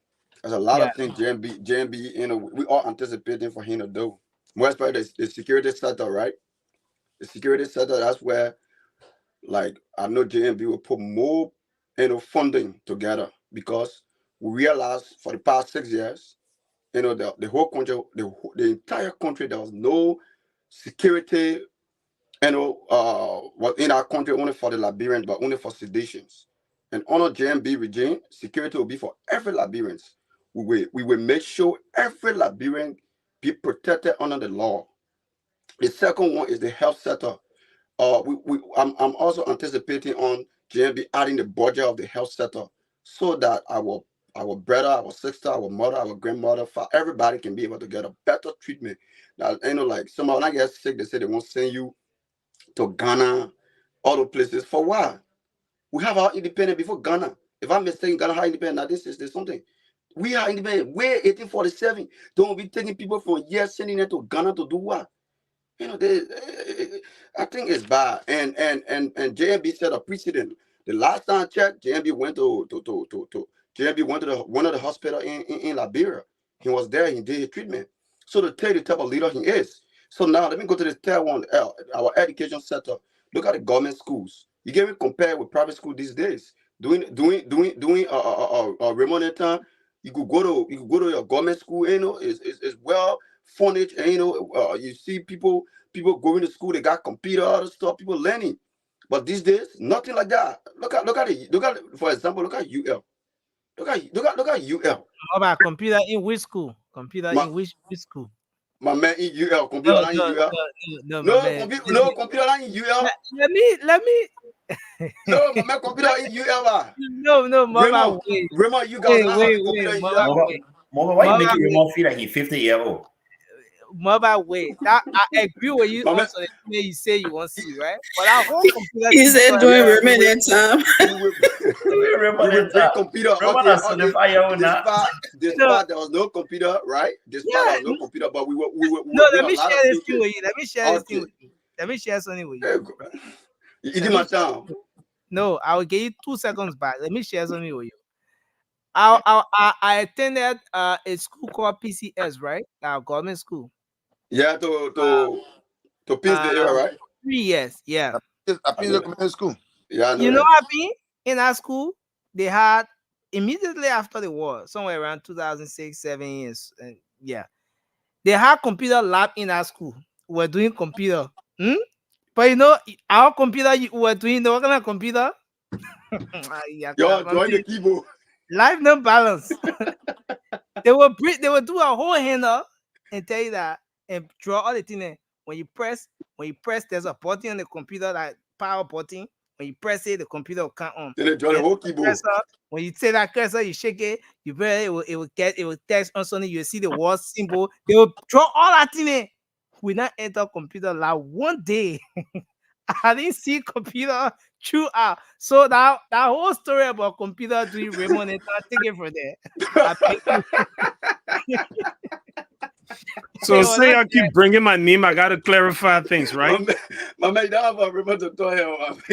When I graduated high school in 1999, I gotta go, the Liberian Democratic Institute had a computer lab. All right, John, let's probably get John later. And the computer program we had, I attended that program. My older brother and I, Zita, were doing it with lawyers, doctors, very prominent people in Liberia. And guess what? We're doing it in the class. Yeah, so no, but to be fair, right? But guess what? The computer we're doing, Ramon, the computer we're doing is not as unique as this one here. You know, No, it that was was the basis of computers because at that time, all of those that were teaching us in the class were people who live in the U.S. It was Charles at that time who have moved back. And were in the Liberian Democratic Institute, where it wasn't just about computer. They were there to promote democracy, and there were 8 programs. They have money from other people. So we're using the floppy disks then. I beg you. And we're working in Word, Excel, and everything that time. So yeah, but I think JMB we added budget up, for the education sector that UL will get a better lab, UL will get a computer, we try to repaint the building, make everything look decent, the chairs, everything. And my brother also discussed about salary. There's a lot of people who've been working. Some of them 1 year, they didn't take pay. How will you be working 1 year, 6 months, 7 months? You don't get paid. So you're hoping that will be improved. Yes, we'll make sure. My man, finish here, but you tell all my time. Let me just conclude. They're telling me thank you. Okay, conclude on the last point. Damn it, next thing, I beg you, but please, okay. The salary issues right on it. No, but the main one in the whole thing that the computer thing you talk about. Okay, that's the computer thing, but I know doing JMB regime that will be computer in some of those schools, more especially the government schools. We'll make sure we revamp the entire government school. A lot of people will get good education. So that put that at rest. You can rest your kids. It will happen. So then I will talk about the salary issues. The last time, in the police sector, right? A lot of people call me and say, I can discuss about all two because we ain't getting paid. I say I will try to tell CEO so CEO can bring it on the show. But once something like evident, they say, we are police, we can go on the street to go protest. But somehow when you're taking pay for 6 months. So JMB regime will make sure those people will take pay on time. The last but not the least, the role, our role connection will make sure every county. Now it says we're not talking about 6 months, but I'm discussing the things that JMB will bring. All the counties will make sure JMB will connect all the counties. Even when people quota will make it with dust the road, will open the road. The nearby feature, any government that coming to power will be able to carry on that quota to the various roads and stuff. So there'll be a lot of things, man. Like look, JMB, and I'm not conclude by saying that more especially all the people who stole our money, right? Who stole our money? I'm anticipating on JMB, right? To bring those people to check and measure, and we'll confiscate all their property. Everything they take it, we'll put it on the government budget. Thanks it a lot. Help let's a hear lot from to you. carry on more development. I submit. Thanks a lot. Thank you. I will join you in 10 minutes. Okay, thank you, Mova. Take your time. So, hey guys, let me come back from doing remaining time to today. What I expect to see Yeah, yeah. JB Don't go to Raymond in time. Don't no. do that, mother. Don't go all the way to 1847. So the number one thing that I expect of all is security, right? I expect to see security and the rule of law working in that country. That when we go back home, or even people that are living there, not just us, like from what we saw happen to that lady, stuff like that would be, under control. Because that since then some of us were still traumatized from stuff like that. Because it makes some other thing like so all you need, like you just make somebody mad and it just scream roll and everybody would just jump on you without you knowing, without you asking you anything. And that's very, very scary to think about. So security is very, very key. We can have all the skyscraper, we can have everything. If we don't have security, it's for nothing. That's number one. Security, that's my number one, and number one. And then education to strengthen that sector for our children is also key as well, and equip the schools with all these things that people need, children need to grow in their education, their computers and all the other labs and everything they need it. And I'm pretty sure it's like it. And the roles, farm to market roles and everything, all those things. Those are expectations that I have within the first 6 months. If the other two can be done, then the number one, my number one. I pray hard that it be that because I'm trying to manage my expectation. I know it will get done, but in a timely manner, like maybe I might not be able to see it in 6 months or whatever. So, but number one is a must. It's a must. And even for the government, for anybody in the country, for every Liberian, it's a must. And I just want to stop it there for now. Okay, thank you, Amy. Thanks a whole lot. And Oh yeah, we can see your face. I think. yeah, no, I'm here. I'm here. Okay, so we're about to move to something that caught a lot of people by surprise today. Talking about the latest decision from the U.S. government, the most recent listing, talking about sanction in our country. But before going there, there's something we've been talking about.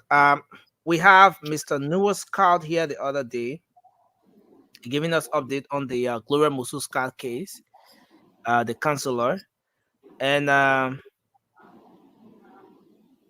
so the latest update on that is they, because a lot of you are aware that they say when they are defense, when they are lawyers, uh, requested the judge to have Vali Tele, his wife, and Jefferson Kochi come before the court and provide reasons why, in the first place, Vali Tele's wife, a number linked to Vali Tele had a communication with the security assigned at their home. And the very night when the incident occurred, the judge did not accept that request from them. The judge did not rule in their favor, so they took an appeal to the Supreme Court. And the Supreme Court, as per the latest update on that case, upruled. All right, the Supreme Court overruled the judgment from the lower court. So that means uh, that Vali Tele. Okay, let me just read what I have here. So it says subpoenas prayed for by a defense lawyer in the Justice Gloria Musu Scott and 3 other family members' murder case, which were denied by His Honor Roosevelt Z. Willie of Criminal Code 8, have been granted. The decision of the lower court was overruled by the justice in chamber on a petition for a writ filed by the defense against the judge and the prosecution. So the fact that that was overruled means that the following individuals will now be appearing in court to give further explanation on their link to this particular case. So Mayor Jefferson Koji, that's the first person on the list. He will be appearing to testify to his relationship with Mr. Mohammed Keita, Vali Tele and others, and his phone interaction with them from February 20 to the 24th, 2023. At about the time the incident occurred, there's a chain of communication between all of those individuals. And then that's number one, Mayor Jefferson Koji. Number two, wife of Valley Tele to testify to a purported phone number registered in Valley Tele's name and used by her, and calls made to a number which also was calling Moses Wright, one of the securities on the compound of Justice Scott before or during that's before, during, and after the incident. So the communicator before the incident, the communicator during the incident, and the communicator after the incident, that particular number. So she will be appearing in court since Valley Teller says the number is not his number, though he included that number on his information when he went to the police, but later came back to say it is his wife's number. So since the wife's name has been mentioned, she will now be appearing to say why she had communication with the security guard before, during, and after the incident occurred. And then Moses Wright, the commander of the private security, blah, blah, blah, blah. I don't want to call the name of the firm and all of that. And a lot of other people, the GSM networks, all of those people will be now appearing to say what happened and the communication that went on, what they know about it. They'll be providing testimonies on that. But on the flip side, that was just to give a quick update on that case, since we've been following it closely and we've been informing our audience on that. I just thought to throw that in. Maybe when you're making your point on the next talking point, you could squeeze that in. So on the flip side, we woke up to another listing. Sometime last week, we were discussing a sanction list that popped up. A lot of people said they were not surprised seeing that listing, while others said they were shocked at the way the listing came out, capturing some top officials of government. This time around, we have another list up, and this time around, it captures Finance Minister Samuel Twe and the Senate Pro Tempore Albert Chie and the Margibi County Senator J. Emmanuel Nukwe. 3 top officials again. Now, aside from the extension with Mayor Jefferson Koji, which a lot of people have mixed reactions about, another round of sanction is up again. This time around, capturing our finance minister, the man who owe all the money being in the country here, the man who can decide which I'm gonna go to the other ministry, the agency, and all the kind of things. They craft the budgets and everything. So it says Samuel Twe, Liberian Finance Minister and Development Planning, and Liberian Senator Albert Chie and Emmanuel Nukwe, pursuant to section 7031, the United States is publicly designating Samuel Twe and Samuel Twe, Chie, and Emmanuel Nukwe for their involvement in significant corruption by abusing their public positions through soliciting, accepting, and offering bribes to manipulate legislative processes and public fundings, including legislative, reporting, and mining sector activity. As part of this action, Their immediate family members are also designated, including their spouses, and the names of the spouses and are all here. In the case of Minister Twe, his wife's name is there. In the case of Senator Pro Tempore Aberchie and all of that. Bam. This is where we are, folks. This is where we are. The other day it was Mayor Jefferson Kochi. And Liberians had mixed reactions on that. Well, a lot of people said this is not just about Liberia. There are other people from other parts of the world whose names were mentioned in that listing that came from the US government that were designated for sanction. But this time around, this second listing it went deep into Liberia. Precisely, it went deep into our government, capturing some top officials of government.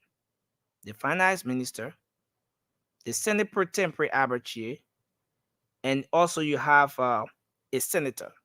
Now, let's hear your take on this, guys. I mean, what do you make of this? What does it say about our country? Now, the people that are being enlisted, designated at this time, were people or are people who play a significant role in the outgoing administration.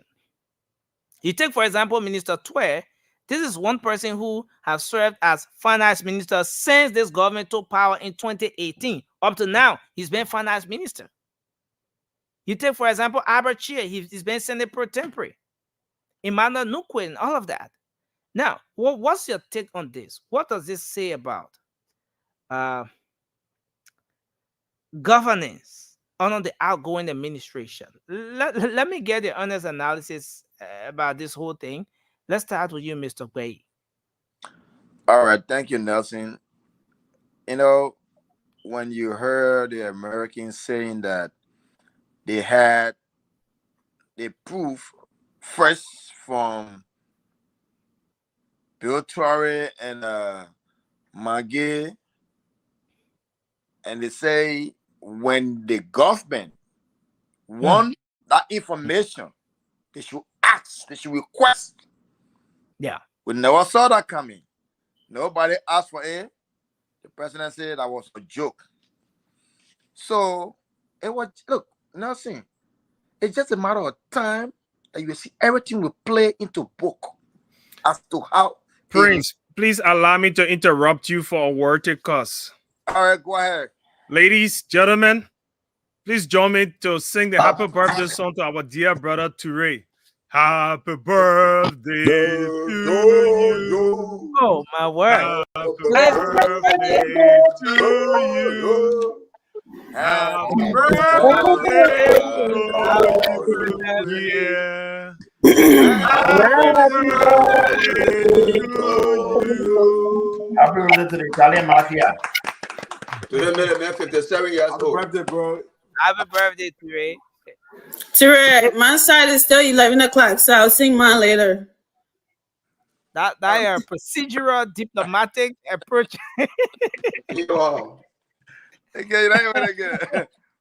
Happy birthday again, Ture. Happy birthday, brother. Thank you, guys. Thank you so very much. We'll end the show with you. We'll end the show with you. Thank you very much. Thank you very much. You know, wait. You know what I'm looking? They're full of food. I can bring a goose from Guinea. Go ahead. All right. So, Nelson, all the 4 months that we sat on this platform, went to bed 2 o'clock, 1 o'clock, at what time, and your time, going to bed at time. If you go back, every time I spoke, I said, everything Joshua led government doing to the Liberian people, they will pay for it one by one. One by one. It coming to light as you see it unfolding. It was a mistake. It was just a matter of time for somebody to come up, for Emmanuel to come up, for Aberchie to pop up. And now that there's the time.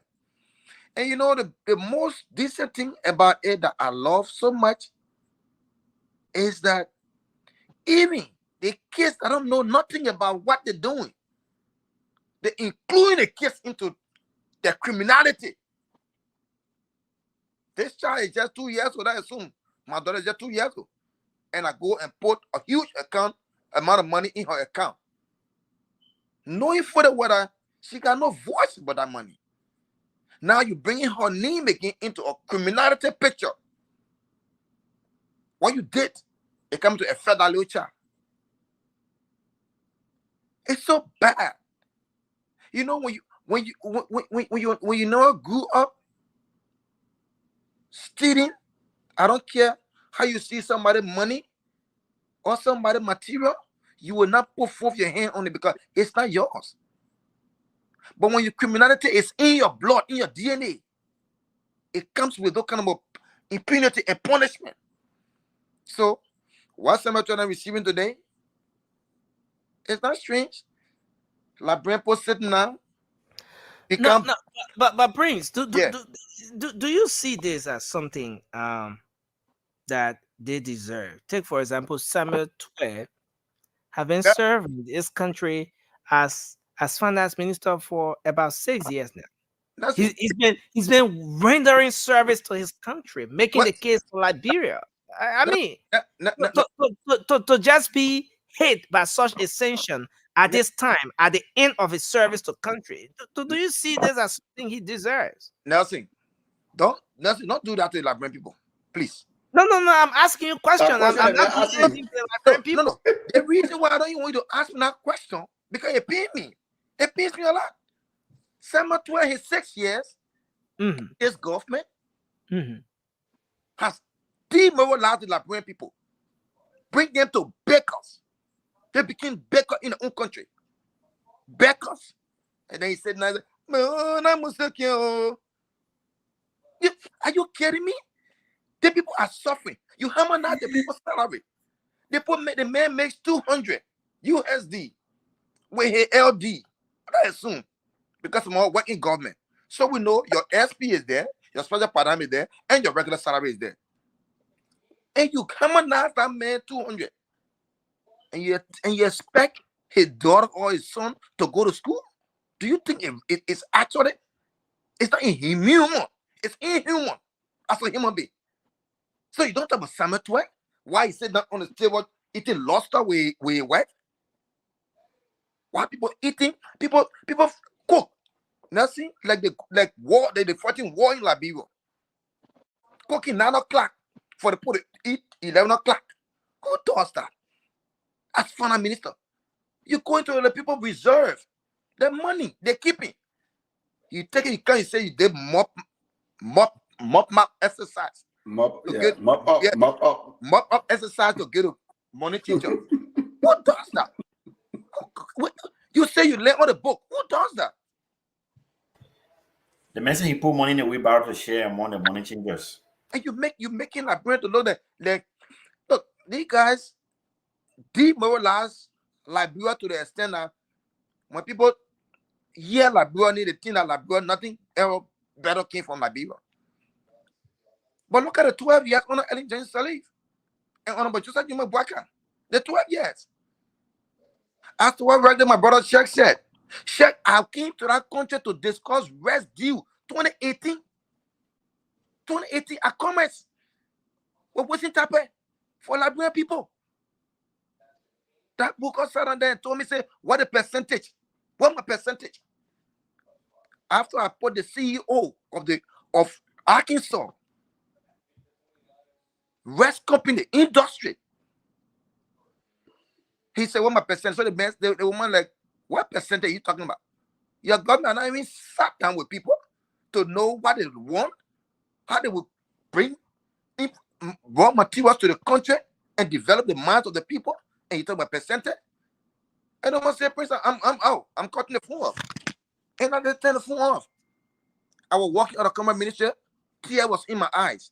I said, this thing is a boom for your government. Not for me. I'm a unit partisan, but I did it because I'm a Liberian. My people are here. Look out for the common thing. We used to buy the rest, pay for the rest here. It goes to Liberia. The government did not renew the contract. You can't send rest to Liberia to your people. Yeah, of course. Oh, yeah. Then you say you expect Symmetry to be in good. Look, these guys, they will pay for what? Your time over. All right. Thank you. Conclude. All right, Yeah. miss. All right, So miss. who in line? To where are you? The birthday man. Yeah, to where? Yeah. Thank you so very much. The birthday man. Who keeping my heart? Yeah, man. I got a hat, man. You keep telling me you coming, but I never, you never shows up.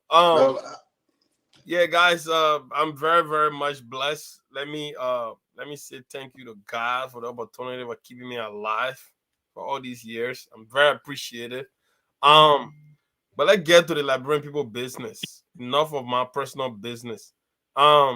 Look, whatever these guys are, whatever coming their way, they deserve it. All right, they deserve it, and I pray to God that more even add on, because whatever is not for you, if you eat it, you vomit it somewhere away. All right, bro, this is a country. Do you know how many generations, how many lost generation that Liberia had because of corruption? Do you know how many lost generation? Do you know how many of our sisters not going to achieve their dreams of being that nurse, of being that professional, because of funds allocated for this institution that empowered them in some form by corrupt actors and actresses? So anybody who say that or say, oh, you feel any kind of remorse for this individual, look, man, let me not use the words, my brother. I don't want to say something that I beg you, don't use that. Don't use it, brother. People, man. But I'm telling you, man, this is great. This is fantastic, right? And I just hope that it keep adding on. And for anybody who's gonna sit there and take these sanctions to be something joke, then you probably don't know how Uncle Sam operates. All right? And you know, these countries, then, America controls literally everybody, right? Yeah, they say, oh, yeah, America, I can go to America. Oh, yeah, but you sure you know very well you're not going to go to England, right? Australia, right? Japan, right? You know what I'm saying? All of these countries that America have tied with, just kiss those countries, bye-bye. All right? Because that's exactly what's coming your way. Okay, so they can throw Jefferson Koji and put in the air for any kind of sensationalized instant gratification, satisfaction that you want to get from that. That is cool. But when that man go back in your room and turn off that light and sit down by himself, he understands exactly what's coming his way. He can get in the street and can celebrate, do all of that stuff. But when you go lay down on your bed, you got to sleep at that. You know what I mean? When the reality start to hit you, right? That's when you realize it's that when we're small, your pa say, my picking, don't go out today. You challenge your baby, you run, you go follow your man.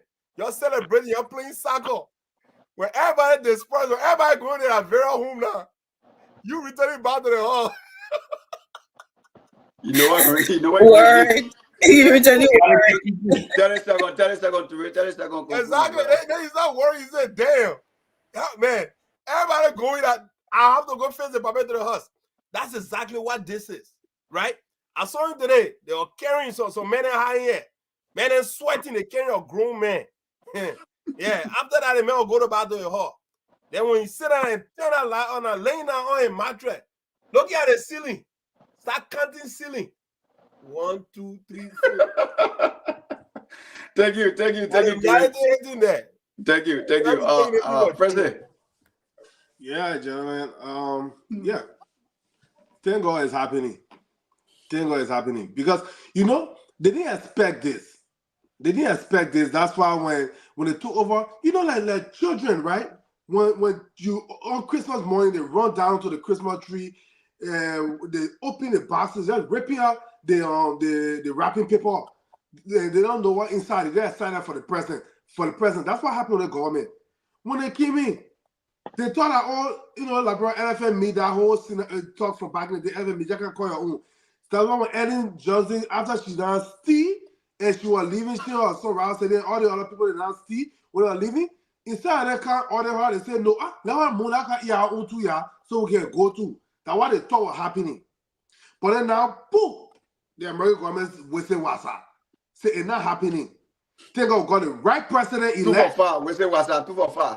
The banjo the banjo the session. You know, Oprah can give a car to all the people in the audience. You get a car, you get a car. Why America tonight? You got a session, you got a session. You got Malinsky, you got the one giving it up. Cheering Trump. That's why the other thing that they're confused. Seriously, we joke about it, but they're confused. And thank God we voted the right president to take over. Anybody else would have been a whole different thing because it's so much judge we are there. When Natal McGill and other people got sanctioned, what he did, he just asked them to resign, and that was it. The American ambassador said, I have the evidence and request it. All of these people that have been sanctioned and indicted and accused and stuff like that, they are all free citizens until they are proven guilty. But at least, as a president, you should order your Justice Department to investigate these people. But he didn't do it. So now, Papaga coming in now, he doesn't. Francis, do you think? Are you saying here that the outgoing administration made a mistake by not investigating and making sure that the first batch of sanctioned officials were investigated thoroughly and maybe have their names cleared? Do you think this is one of the things that's sparking another listing coming up back to back? No. When I answer the first question, he didn't make a mistake. How can I see in my group that's stealing with me, then I investigate that group? They'll point finger at me. So that's why he didn't do it, because he know all the man is the kingpin. Joe is the kingpin of all the criminals in Liberia. Everybody every department that money come through, get caught. His court go to him. His court goes to him. So all you tell the man, my man, I just go sit down, man. You ain't relax. You ain't your own. You set. So let me just take you out so the pressure not on me. That's why he did. You see, and the American government not just doing this because Joe is going, but we are just glad that a man with integrity was elected. So now all these guys will have that day in court. They will have that day in court to prove themselves innocent or not. They say you heard road hard bush hard forest. That's what happened to Joe. They claim all around him. He not a wife cloud we are. White sitting out all there, and she said she's Jamaican American. Then when he and a woman, they will sit down and be asking what happened. They will clear all around. I can't agree. There's a lady that said there's a video I saw her live. She said her mom died because of a group of thugs, and Leslie went to their house. They were chasing some guy, and they threw rock into the house. The damage her screen door. Her mom got hit on the leg. Few days later, she died. This is alleged. But if you have that video, if you said on the scene, all those things are happening. Representatives that want to run like gangsters around the country, lawmakers, their days are coming. Their days are coming. Thank you, Sheriff. But Prince, the thing you're talking, we just see your head. No. I'm saying, Nelson, as my friend said, I said that the days are coming, it closes. So when ready, get the clap. It click. It can't, then it's not coming. Thank you, sir. Thank you. Go ahead. You know, today is a happy day. And it's a happy day for all Liberians. It's a happy day for civil servants whose salary were harmonized. It's a happy day for families who lost their loved ones due to this regime. It's a happy day for Liberians who cannot afford to, who cannot afford basic meals. It's a happy day for each and every one of us, because this also admonished the incoming administration that if you have been selected or appointed to serve, you will come with the right intention.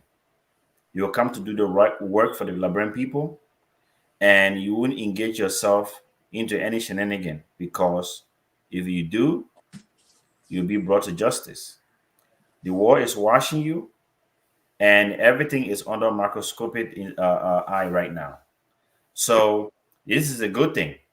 And for the first time in our history, we are seeing now that the government officials will not be cautious of what they get themselves involved into. Because now it's not only you will be sanctioned, your children, the dogs, the cats, the mosquitoes, everything in your house will be sanctioned. Everything will be sanctioned. So they're coming for everything. No, but Toure, sorry, Sheriff, let's take a look at this, right?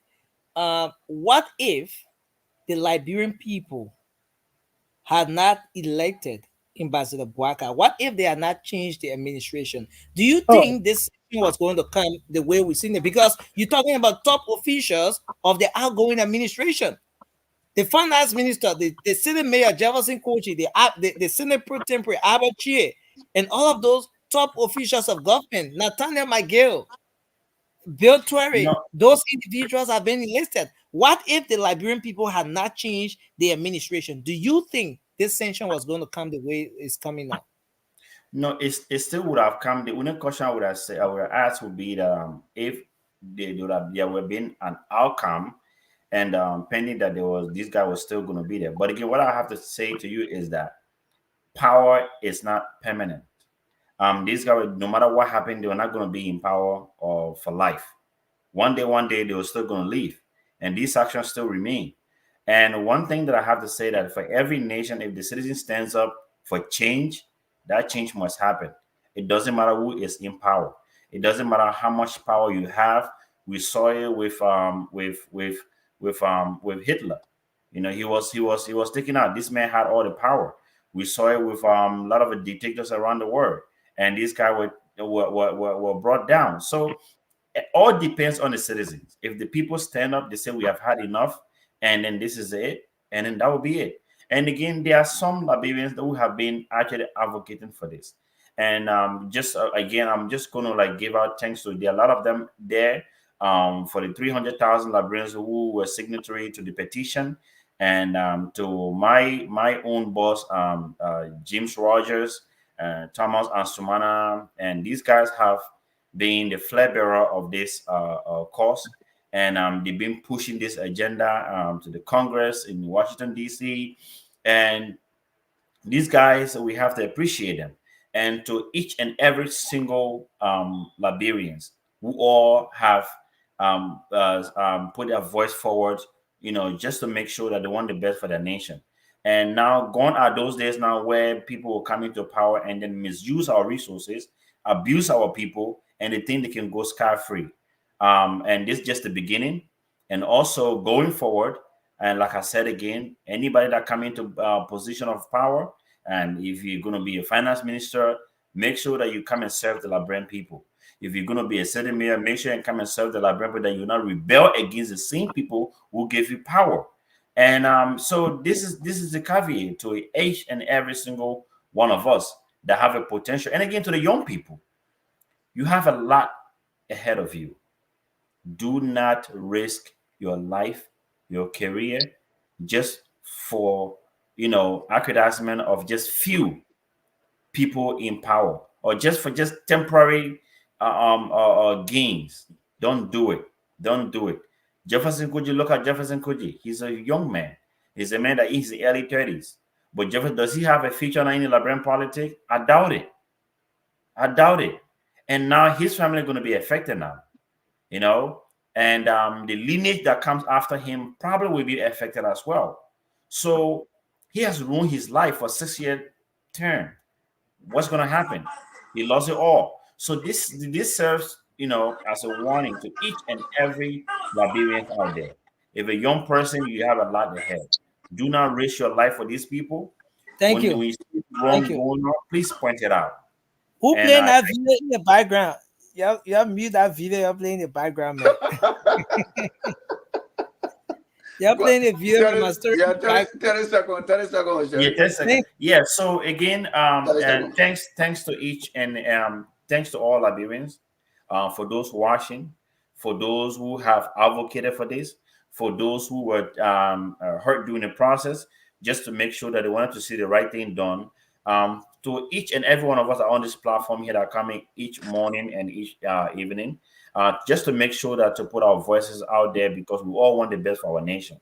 And again, to the young people of Liberia, the future is yours. Liberia is going to be yours, and make sure that you protect your future. Make sure that don't fall for temporary gains or temporary finances or anything of that nature.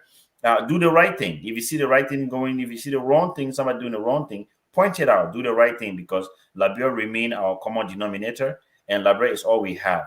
Do not serve an individual, serve your nation. You serve your nation, you'll be remembered in history to come. Thank you. Thank you. Raymond. So the new Santa in town is Uncle Sam. Yeah. You know, the Christmas come with a joyous moment, right? And Santa is dishing around gifts. And you know, I would like to start off first with a post that made me laugh today. Prince Y. Johnson, PYJ. Yeah. Just hold on a bit, Raymond. Senator Prince Johnson made a very interesting post today. I think I have it here in the system. Put it up, let's see it. Okay, so is this the post that Senator Prince Johnson made? Is this a post? No. Or That's is a this picture.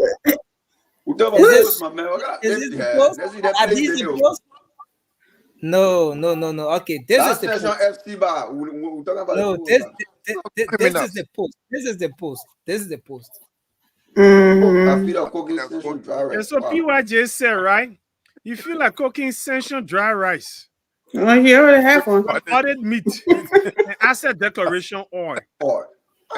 So all these guys being bashing on Prince Johnson and trying to, make him look like he was the devil in the room all along. But the reason Prince Johnson was sanctioned seemed, in my little man understanding, seemed to be a little less than what these guys have done. Because he was sanctioned for pay for play. But this guy was sanctioned for stealing the Liberian people money. And but Prince Johnson did political deals that were illegal. And you can criticize Prince Johnson all you may. Prince Johnson have been the one in our recent time kingmaker. He decided who became president. When he didn't support Joseph Yima Barker, he didn't win. When he supported Ellen, she won. He supported George Weah won. The only thing that was wrong about it, he was taking money for those support.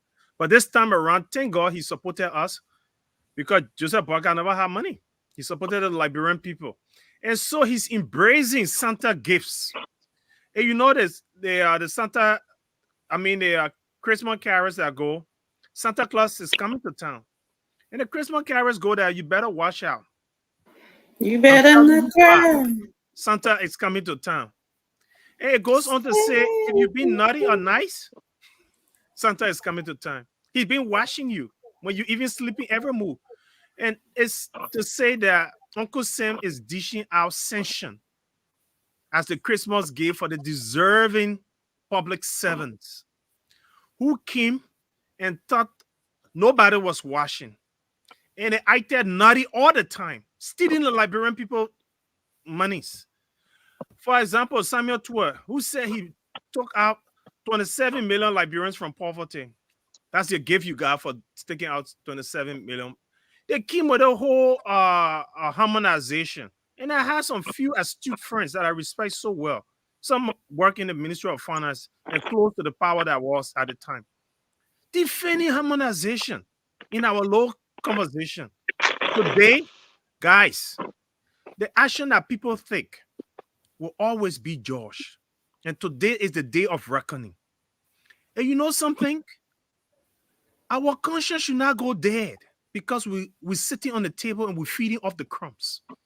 Liberian people and all public servants, future public servants, take caution. What your actions in government, your inactions in government will be judged, and there will be consequences. I'll stop here. Thank you. Thank you. Thank you. But remember, I saw Santa passing, Jenna. Julius Caesar once said, "The evil that men do live after them." I saw Santa passing. Another car. Yep. The ghouls are often in tail with their bones. What, man? This girl. Okay, you know, one good thing I like the war is a global village. Everybody watching. Unlike before, we never had the social media. We never knew what was happening. People to talk about corruption, it was like a taboo in the Liberian society. But now, everybody's speaking about it. So I think what the people did, they deserve what is happening. I overheard Koluba saying, Representative Koluba saying that. He said now that the American people saying it, it's not now. They know, they are prepared. They've been preparing their notes. But when they compare to the presentation of that notes to the present government, they felt that it never was going to have any weight. People who have not respected the sanction when the sanction is being placed. So they saw a serious-minded government and they know the implementation and the investigation of the sanction or the reason why they are sanctioning the people will be ahead to. So that is why it is coming up. And I don't want people to say that it is witch hunting.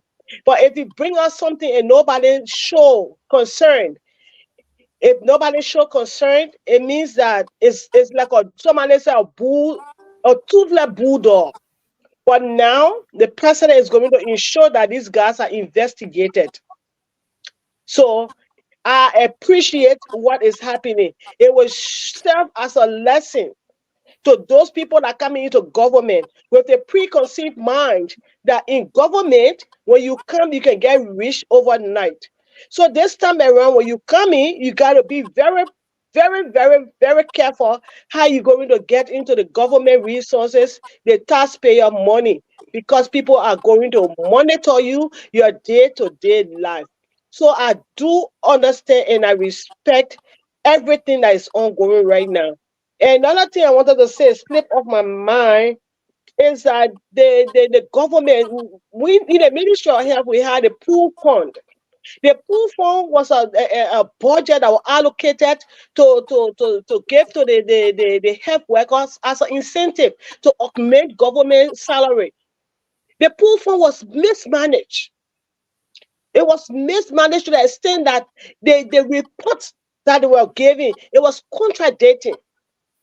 Now, I don't think now it's being used, it's being given to the health workers to monitor, to motivate them to do work. Without motivation, you can't see people working. So now that we're going to have a serious government, we're going to ensure that things that you work for, you receive what you work for. So there are a lot of people that are going to come out there. There are a lot of people they're going to place sanction on because of the way they treated the Liberian people, the way they treated the Liberian people. And I pray, another thing is that I pray that those people who have been certificated, they should know that the government should call them to the box, investigate them. When they found guilty, it's nothing hard for you to take the license from them, because we want to place ourselves at the international level. We want Liberia to be respected. We want people to come and do business in Liberia. But we cannot have people coming doing business in Liberia when you're going to tell them that anything you bring, I must have my own cut out of it. It's not possible. Because of that, people build road that is less durable. If you give a businessman contract and then you take your money, you take your profit, the contract is not yours, but you take your percentage from the contract. They may go to buy substandard things and use it.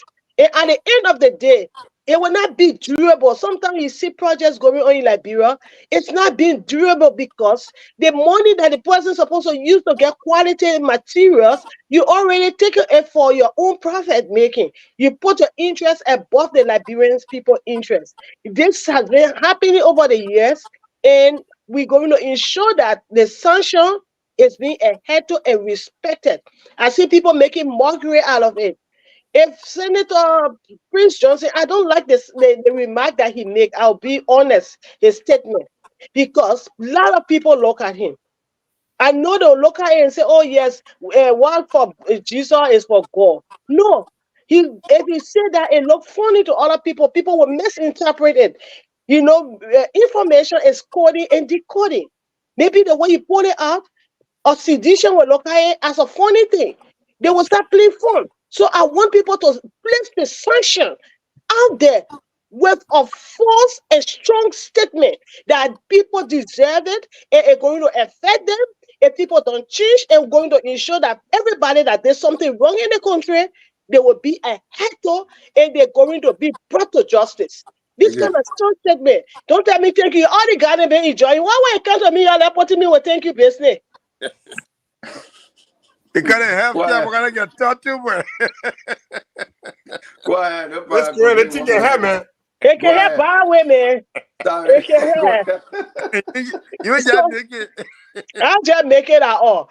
However, you know, the system is going to be so unique. Yeah. That's why they want to disrupt.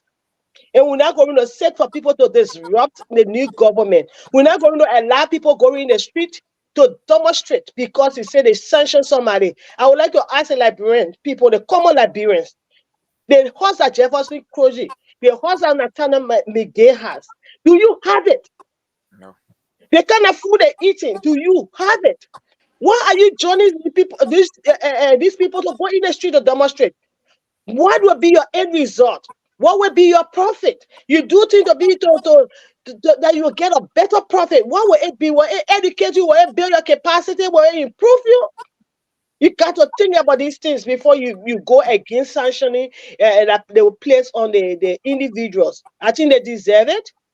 Like they bear the full weight of it. And Liberia will know that yes, we are serious-minded people now. Thank you. This time around, I say thank you. You're welcome. Yes. Cora said thank you now. So you guys say welcome. Go ahead, Mama. No, sorry, I want to say something on the rest. I beg the Liberian people. Is it possible for them to then reduce the taxes at their own breast that will be imported in the country? That whole different topic that will come on. That different topic? Yeah, okay. We'll come on different topic on that one. Okay, then I say thank you. You're welcome. Come in, Mama. Yeah. Missionary. The mission's completed. So Emma too. Okay, so this sanction.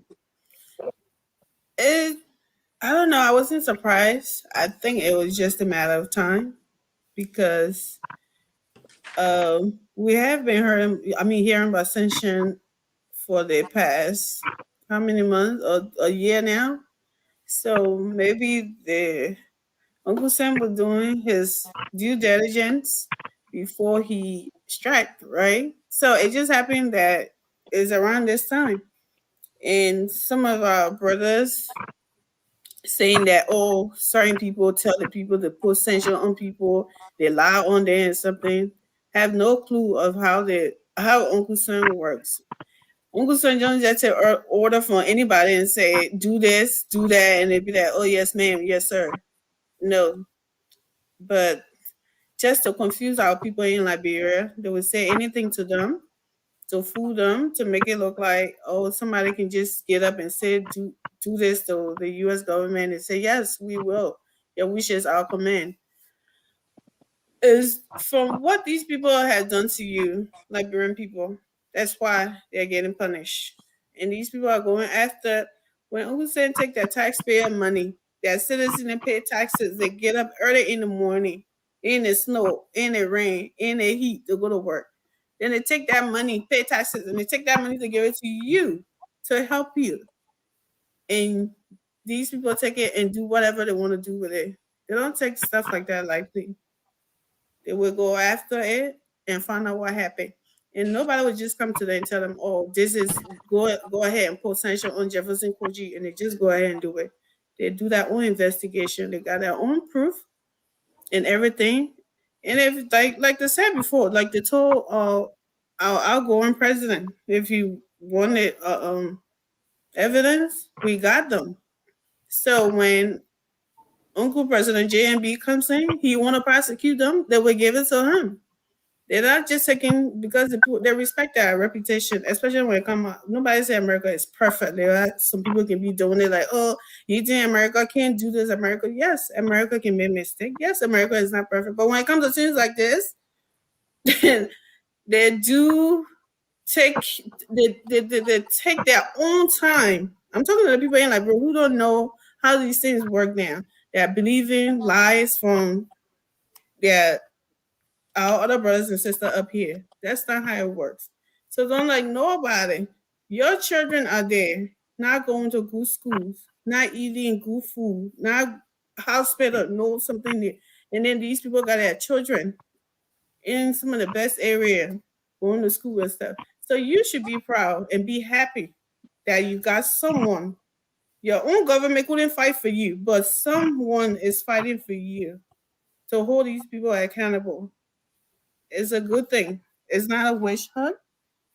And thank God that it wasn't the JMB administration that started it before the way they started coming with a witch hunt thing already. This is just a clear path to just go after the investigation and do the audit.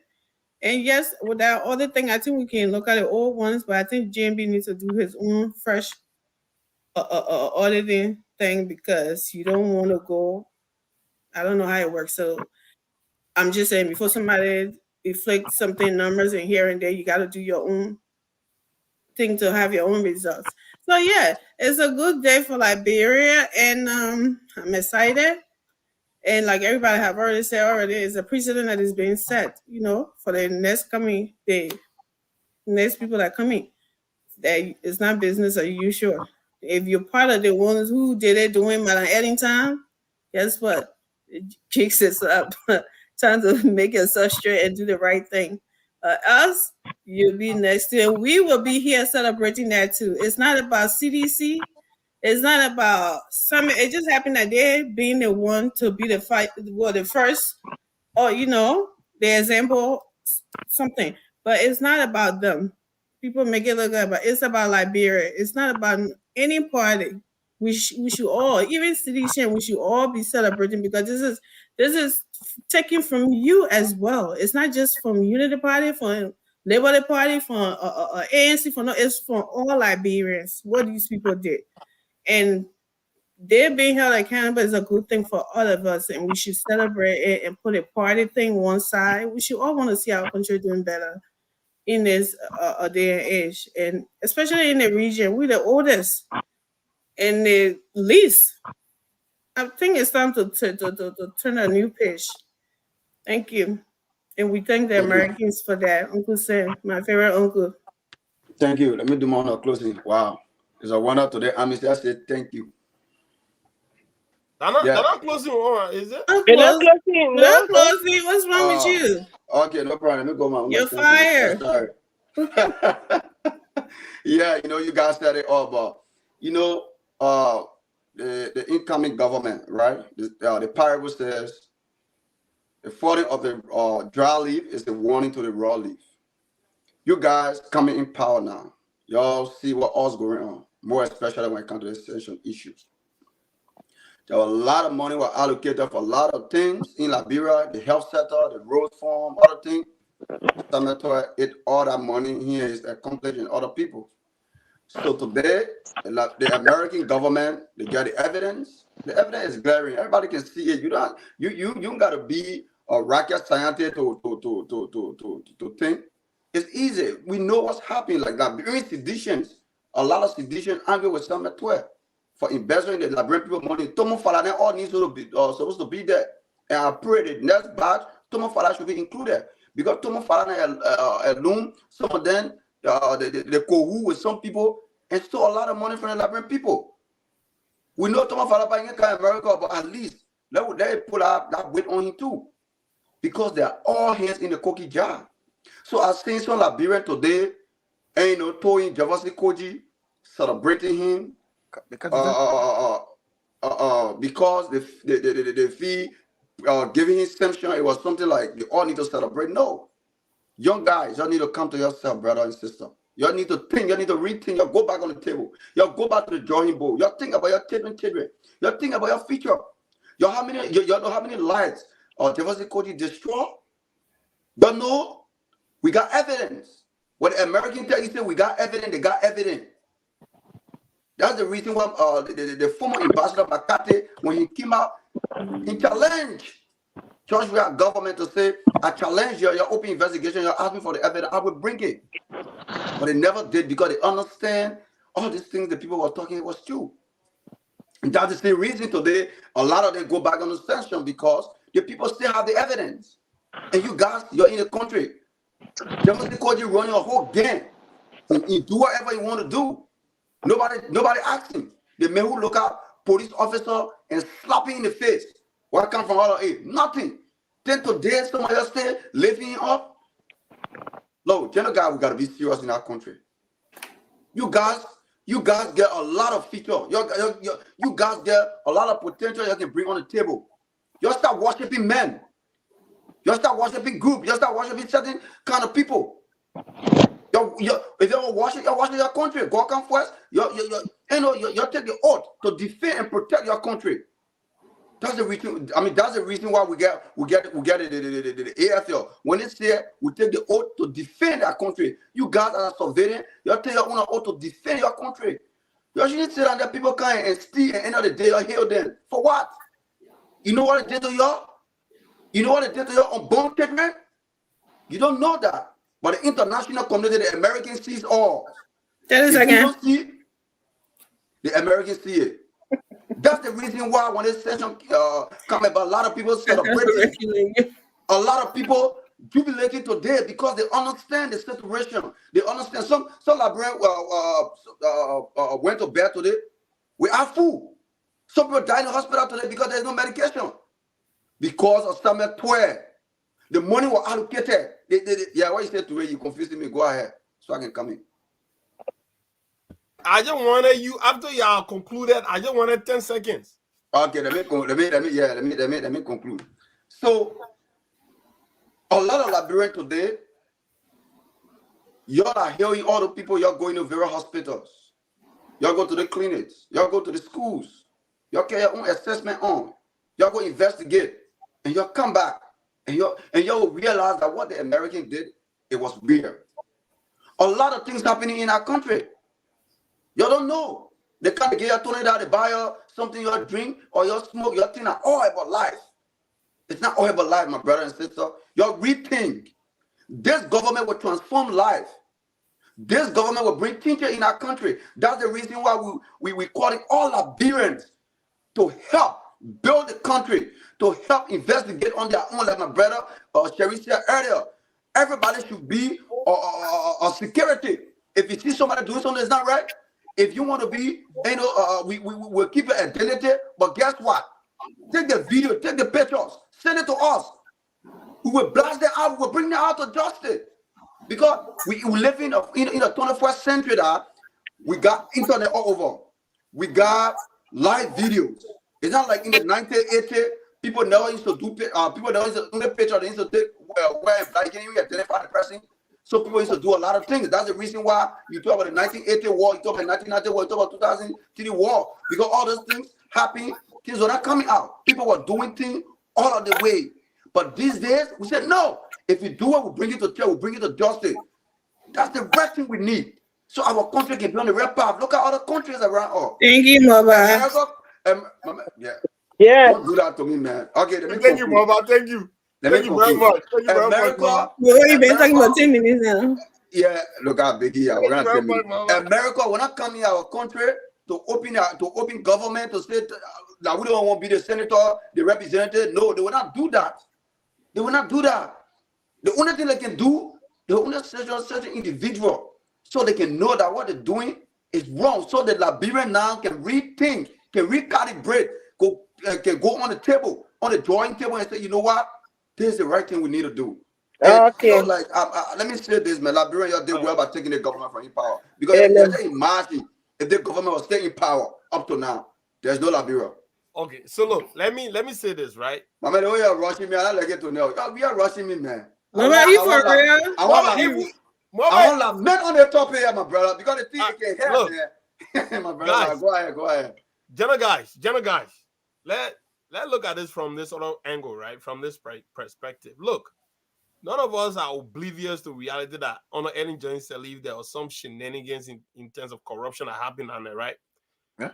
But this other administration here, they are flagrant and lackadaisical approach to corruption is what that pains a lot of Liberians, because they were doing it in such a way like Very we're going to do disrespectful. it, and you guys not going to do anything about it. Anything about Look, it, right?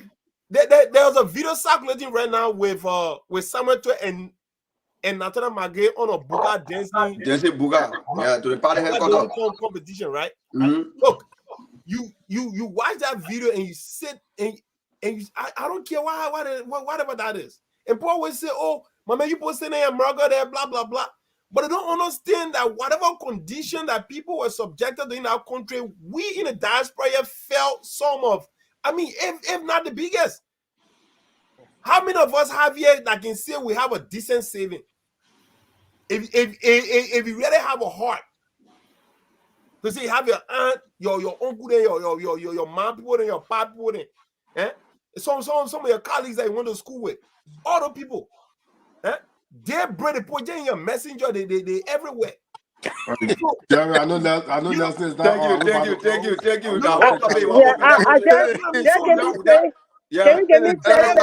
really got to so many people. And right? It's not about me. Look, if once you order, there will be a lot of people that actually come on the book, see from prior administration, all that stuff. Thank you. But like John Molu put it, it's not hard to catch you, man. That how John Molu said.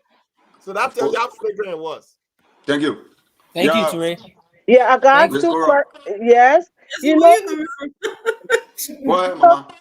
You know, when I was in Liberia, when I listened to people, when I spoke on the first time with some people, the youth, about the upon taking over, and in less than 3 months, he started to break down his homes. And, you know, the expectation of people like me, I felt so bad, but the interest of the Liberian people was not met. He started with his own interest by improving himself by building. That was wrong. And you know what somebody told me? They said, but other people been enjoying when they may eat at their time. This thing is nobody's time. This is the Liberian people resources. And people disrespected people. They disrespected the people. They put a lot of things in other people's heads and say it is the main time, like the people time to eat. When the people eat, so what? So because the thing you said, the people started to eat and even ate in your own house. They ate the grass apple you're supposed to take to have for yourself. They went for it and took it. All right, thank you. So, the last thing I want to say is that I want to ask you guys, was it right for people to have a joint resignation letter? I thought letter of resignation should be done individually. The maternal miguel, the letter they wrote to resign. Was it right? You guys got the techniques, the technical know-how. I just want to know. Cora, the first thing, there's nobody in your letter of resignation have any connectivity with, for example, to him assessing and say, we run one letter because we're working the same entity. No, nowhere in the world happens. But I'm not even working the same entity. No. You know what? I would have to do the closing, right? That will start a friend say, then we'll go up. That will be better than that because nothing got to go. Friend say, 1 minute, 30 seconds, you're closing. Yeah. Real people, this is a day to be happy and rejoice. You know, and what I like about today, they put Barker under the microscope. The microscope, they put him under it. We all sat here for months talking about this incompetent government to get out. Now the American people have laid on a silver platter and more to come. And I'll keep saying, I hope the likes of Accra Gradient to be sanctioned for human rights violations and things like that. But we should be happy because, you know, he's coming. And if he doesn't do what we expect him to do, the same noise. Like I said, he's an old man. But the pressure Joanna see, Papaga will see it. Joanna's pressure is small. So Papaga kind of make life easier for himself by making sure the people that he bringing, he hold him accountable. Or we will be the drum behind him until he get out of there too. Thank you. Thank you, Prince. Well, you know, let me just say to the Liberian people and very big thanks to the U.S. government You know, when US starts something, it's by layer. You get the first layer, then they bring the people that behind and say, we'll get the proof. You want it? Ask for it. American men not come after you when they don't have proof and facts. They will not. So these people that was sanctioned, that was added to the other brother then, it was just a matter of time. The time came around Christmas. So that is so good. Let it be told in Jefferson Kochi. When they get a people from Iowa, then he will know what's up. He will know what's up. Once again, we keep praying that our leadership, because I say our leadership because of us, we started a unity party from way down the line. So we know where it meant and how we fought it. And today, the president-elect, Judicial Yuma is being elected. President of that country, Liberian did not make mistake. Liberians, they're not happy for the 6 years. They will not repeat that mistake that they made in life. I'll be real with you, I'll say straight. Liberians not made that mistake anymore. Because you love praying, because praying get crowd, because praying play football, play basketball, or because praying in the skater friend, you did good. So I'm gonna get point there because you know nothing about presidency. I don't not make that mistake. Thank you. And those new lawmakers are backing around people giving them pickups and other things. Your own coming very soon close. It just send you a signal that if you not govern yourself for your own constituent, they can call you and revoke you. They can do that before you even say yes. So I don't want to send a caveat to them. That's my Prince too. Hey, better position yourself. I see you running all around the place with termination for them. Position yourself. Because they should call you easy. For real. Thank you, Prince. Thank you. Great. All right, ladies and gentlemen, you already know what time it is. There's a different sheriff in town. And there's a different paradigm shift in terms of the media landscape in the Republic of Liberia. Thank you to Mark Zuckerberg for this medium where everybody can have their personal space to disseminate whatever information they want to put out there. And we didn't sacrifice 4 months of our time and family time to sit on Spoon Network to only divert into the fact that now speaking true because Honorable Joseph Numa Baka is president-elect. No. Make no mistake. Like my man Francis said, we're going to hold GMB4 to the fire. And that's exactly what's going to happen. Because at the end of the day, if we start to look at Liberia for what Liberia can do for us, instead of what we can do for Liberia, then the burden of actually standing for the truth become monotonous. And that's not what we're going to do, right? So we're not going to sit there to say, oh, just because our party or the side that we supported won. So whatever they do, we're not going to shame them, because if we shame them, it's going to be like it's going to be self-contradictory. No, right? We're going to hold this administration like the way we held President George Manel, we have feet to the fire. That's the same we're going to do these things. But we're also going to do it on ground that obviously we have to manage our expectation in some areas. Okay, a damage done in 6 years cannot be fixed in 3 months. Settlement cannot be fixed in a year time. That's managing expectation realistically. All right, because we understand, for those of you that are policy makers, if we implement some economic policy or certain institutional policies, they're not going to start to show face in 3 months. Some may take sometimes 3-4 years. Yeah. That's not look at Obama, President Obama economic plan. He implemented. You know what I mean? Like 2008. And then some of this stuff did not start to pick up until when President Trump came, right? So we have to understand in Liberia situation, we all know how convoluted our system are.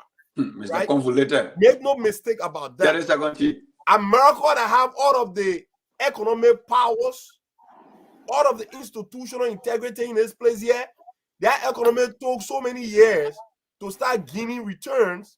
So you look at your own country, where the public sector does not exist. Everything that happens in the country intertwine or evolve around government. So that in itself is a problem. So when America continuously telling Liberian people to manage your expectation, he's not saying you guys should not stand up to JMB when things are, trending in a wrong direction. All right? But manage your expectation. Don't put it up so high. Because when you corrupt and people who are not system-minded will tell you, say, they will change water into wine tomorrow morning. It's not possible. Thank you very much. Thank you. Sheriff. If you in Jesus, it ain't possible. Yes, again, thanks again for the opportunity to the host, Mobile, and Nelson, and each and every one of you guys. Thank you again for the opportunity. I'm optimistic and I'm happy. I know there'll be a change, and the change is right around the corner. And I know the well-meaningful Liberians will stand up and contribute to the building of our nation. And I know each and every one of us will play our part, one way or the other. We don't have to serve in government to contribute. We can contribute, any way, each in our own way possible. Especially to have a thriving nation, you have to have a thriving private sector. So it's not just the government. The private sector move the government or move the nation. I see in America, the largest employers are not the government, but basically private sector. The private sector move the nation. So this is why I'm heavily I'm heavy on, and I will encourage in each and every one of us. You see, we all see the China we see today. China was actually built by the diasporan Chinese. All these economies that we see today, ongoing China, all the factory that we see, it was actually started by the diaspora Chinese who went back to China and decided to contribute to the nation building of that nation. So we're asking the same thing of all Liberians as well that are in the diaspora. If you have a little tire repair, business somewhere in Ghana or somewhere else, bring it to Liberia. If you have a little rubber making machine, that you have it somewhere in Uganda, bring it to Liberia. If you have a little cutting, like a manufacturing machine, bring it to Liberia.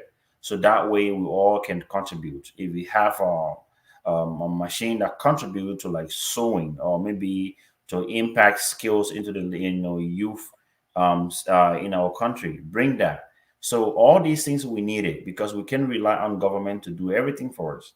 Because we rely on government, that's where disappointment comes from. We can hold our government responsible for policy makings and for doing the right thing. Also create an environment that makes businesses to thrive. So this is all of our work. It's not only JMB, it's not only JMB cabinet, it's all of us. And we admonish each and every one of us to please go back to Liberia and contribute. You don't have to go there, but you can always contribute either way possible. Liberia needs us. Liberia needs our expertise. Liberia needs our resources. Liberia needs our physical appearance. Liberia needs our spiritual appearance. Liberia needs us either way possible. Some of us are into the educational fields that you can be a good teacher. Go there and have like a little how do you call it, daycare, maybe a preschool building in various counties. You don't have to decentralize it. If you have expertise in furniture making, go and create a store or maybe something like in Batala, like Ture, where you from? or maybe to Bon County or anywhere else.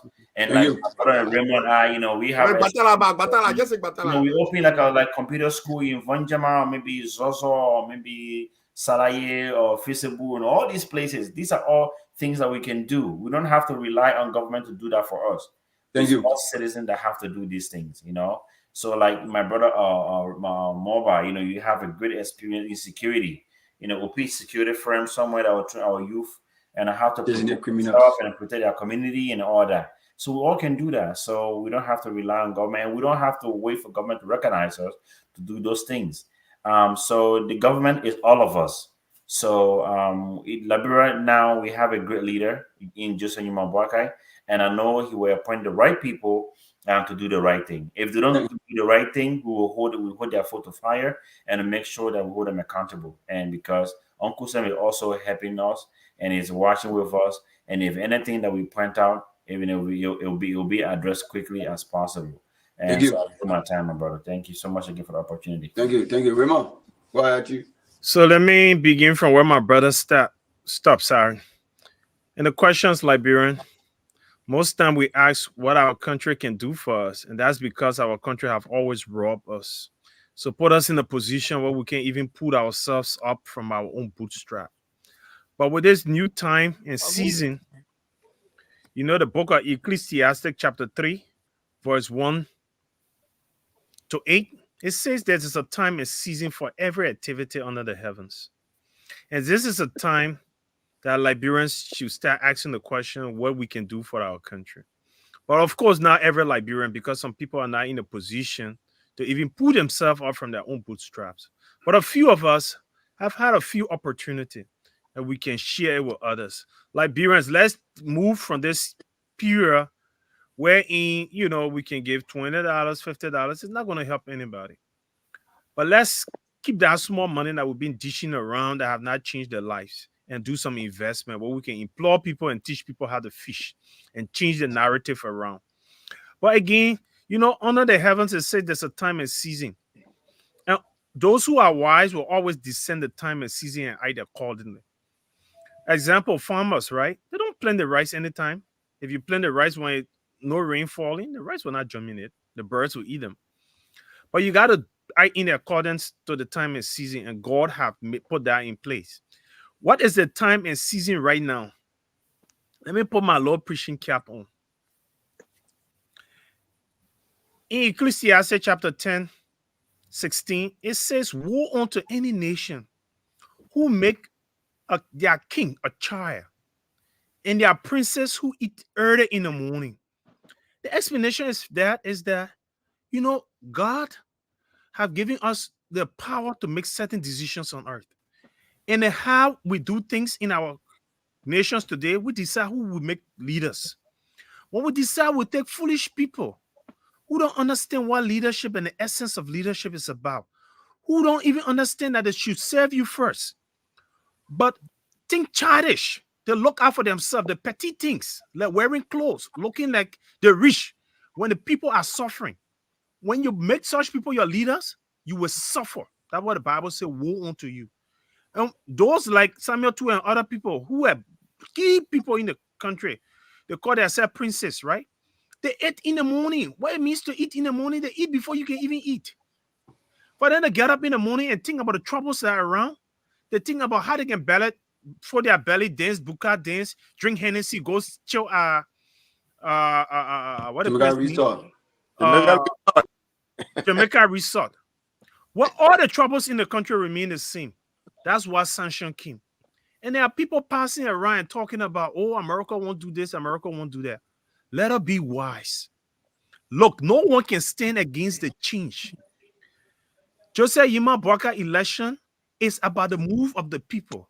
And the voice of the people is the voice of God. God heard it. There were too many things. We know how much the government put into winning this election, how much money. The EU and all even talk about the amount of monies that were put in this election. Unfair playing field. Yet, the results came because God himself, and God even showed us signs and wonders. When the election results were announced, the thundering rain. Recently, we saw the signs in Liberia when Joseph Boakai left the U.S. and went back to Liberia. We saw the moon in the air, something that looked like an eclipse. I don't know what the exact name is. We saw those signs and wonders in our country. The change is destined by God. And Liberian people, let's understand, discern the time and season, and act accordingly. Thank you. Thank you very much. Thank you. George, you just come in. Okay, let me be last. Miss Gloria, you want me to go with you, or I'm gonna go to George for now? I come to you. I like to hear Wida talking. I know you want to debunk it. No. Okay, no problem. George, go ahead, brother. I'll give you 2 minutes because you just come in, Yeah, thank you guys, and I appreciate being able to come on here. And Sharif, my man, nice seeing you. I like the outfit. Yeah, ridiculous. Thank you, my brother. Thank you. Yeah, it's all right. Look, today is a new day in Liberia. I just hope that the Americans will continue what they're doing. Whether fair or not fair, it's happened. And we all gotta just embrace the new Liberia we got. I think I sincerely, if those people who are sanctioned did something wrong, or what they're accused of is, if it's right, if the information is correct, I think they should hold them accountable, and we all should do. My only thing that I do have is that when I was studying the little bit of law, the law says it's okay to let a guilty man go free than an innocent man to be put in prison. Think about that for a second. What it says is that it is more cruel and inhumane to imprison an innocent person. So that's what we hope for. We hope this is on the money. We hope that this is correct. And if it is correct, hands up. It should happen. We can't stand in front of what is right. So I'm very much enthused this time to come to the Liberian people and say, look, we embrace a new situation that's happening. We hope it continues. We hope that people feed ahead to the fire. And whoever is in Washington, like my brother Sherry said, who is advocating for sanction on people, we hope we continue. I hope we don't stop with only the CDC government. We hope Jerome Fodder remains in Washington to advocate for more sanctions on people who will do wrong, who people perceive to do wrong, or who are actually doing wrong. It's something that we should all cheer for. We just don't want to see the same people because they don't like someone, they go and advocate against them. Because we know that a lot of people in America who went there on asylum with false information. Some of them have been sent back to Liberia, some of them are in prison. And so we know that some of the information that is given to the American government is not true sometimes. And that will hold dear because we know that anyone can make a mistake, anyone is infallible. Like I always say here, all the other ones are true. Go ahead, Josh. I will stop there. I don't have the energy for anyone to interrupt me. I just stop there. So, see you guys. Have a wonderful day. All right, thank you. Miss Cora, go ahead. George, your birthday today, or today's birthday. So wish you happy birthday, man. Come on, George. I see why he dressed so I don't know. Miss Cora, go ahead. Okay. Happy birthday, my man. Thank you very much. I've been following the social media, and I noticed that people making sarcastic remarks when it comes to the new government. Okay, you get it. Let's see what you will do. We know we'll start walking on the street of gold. We'll start walking on the street filled of silver and all sort of things. It's not like that. Don't make mockery out of yourself. The whole thing is about us. It's our involvement. The government that is going to take office in January is a government of inclusion. Even if you don't work with the government as a staff, but you can serve as a Liberian to ensure that things happen rightly. You can do community awareness, talk to the children to leave the street. You can even do your community cleaning up. Cleaning up a community can help to bring development. There are people that are renting. It can help not to put your debt out of your room in the corner of the hallway and let to take it is a form of development. So development starts from the individual, it get into the community, then out there in the society. So don't look big and say you think you're going to come from out there and come straight down to the community. You, the community dwellers, you got to start something. Say, this is my own. And something I know about Liberia, when they start singing song, that song can take effect. The first time I ever heard people singing song was that native woman born soldier, so your kid trouble. We turn around, we sing another song, you came my ma, you came my pa, I will vote for you. And they show put the person there. They turn around, book, we will vote for you. Now they say, our pa sorry. And that is the greatest song among all the songs. We make mistake. The mistake you have made is not only to put George Weah there as a president. The mistake you made is to put people that really do not deserve the office that they occupied, and they went there with a preconceived mind to get rich. That was the mistake we ever made. Now that we have a new government, let us correct that mistake. Let us open our eyes and work with the government. Be your own police officer. Do not stay back and just condemn. Speak it out. Work with the security apparatus. Work with individuals in the community. See how you can work together to ensure we get development.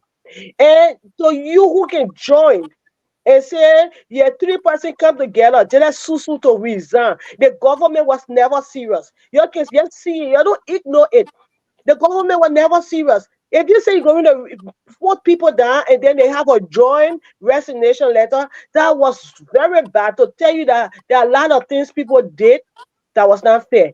Everywhere our government leaders went, they start to dance like they say they are part of the culture in Liberia. Everybody dancing on stage. You know why they were doing it? They felt that you like it, and they were doing it to fool you, and you cheered and they danced, and you laugh about it. But they were making mockery out of you. They were stealing your things, and they started to condemn you. But there is a time that we are prepared to work together. So I want to usher everybody. Do not see the government to bring gold down right away. We can have this. We're not going to bring manna from heaven like what God did for the children of Israel. We're going to work to ensure that we have manna, we have surplus. We're going to go to the diamond mounds in Cape Mount and say, look, you cannot take our resources at night. We will be the police officer of our resources. It should benefit us. So there are a lot of things we can do together. Lastly, to tell the Liberian government, please decentralize. There are important things you can put in the community. There are a lot of people who left Monrovia, their villages, and are living in Monrovia. Do something, let it go back. Let it go back. Let it come to the counties are empty. The counties are empty. Let the people go back and see how they can live a better life. Monrovia is overpopulated. And the census that was conducted, I hear people saying we're 5 million people. I stand to be corrected. We are not 5 million people. I work with NGO for the past. Let me come here. Just like something estimated something. It's not like exact. It was using in the election, in the electoral process. Okay, so there are people who they did not count, and are people community that went in, they increased the numbers because somebody will tell and say, oh man, you may move from here man, with 10 person living in the house. Liberian, I want you to be serious. I want you to be honest to yourself. We are not ready this time. We are not honest people because since the war, we do these things to benefit. But let us change our attitude. Let us change our practice. Let us improve ourselves. Liberia will become great when we become honest people. I thank you very much, and I hope to see you guys tomorrow. Thank you. Thank you. Thank you. Amen. Hey. Yeah, so great, sure. So I heard someone saying, trying to be funny from what Ture had said earlier, that you cannot rebuild something that was broken down for 6 years in 3 months.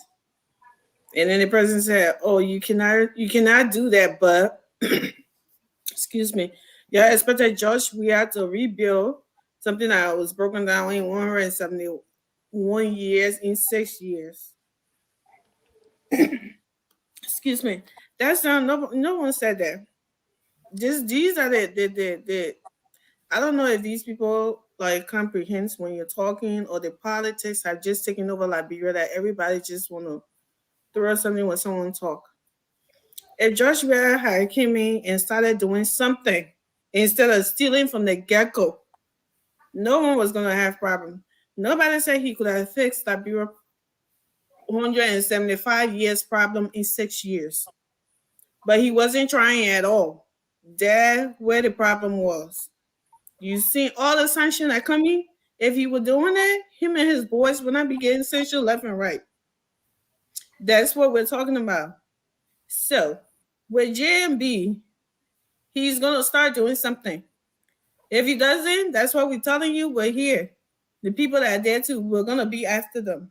So if you start doing something, you putting things in place and building, if we would have built on what Ellen had done, that was something different. But what they were doing, building their own houses, buying and getting companies, robbing people, when people like Mr. Prince said come to the country to open businesses, they want interest and all of that part in it, that's not building on what was broken down. So don't come here with that.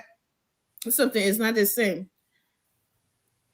Now that we put that to rest on Liberian people. I'm so happy today. I want to thank Uncle Sam because I'm thanking Uncle Sam. It's not like because our government care enough about the people that were in the government, our so-called leaders, if they love their country and they were doing what we wouldn't need Uncle Sam to come and tell us all the information we got in today and other people, because we all of us know what these people were doing. We've been crying about it for 6 years. And they said, oh, well, to hell with y'all. Who cares anyway? Y'all cried. Nobody cares. So the big guy came and put a gobble down on them. So that's why you're not afraid of me because I'm little, but you see the giant, you submit, right?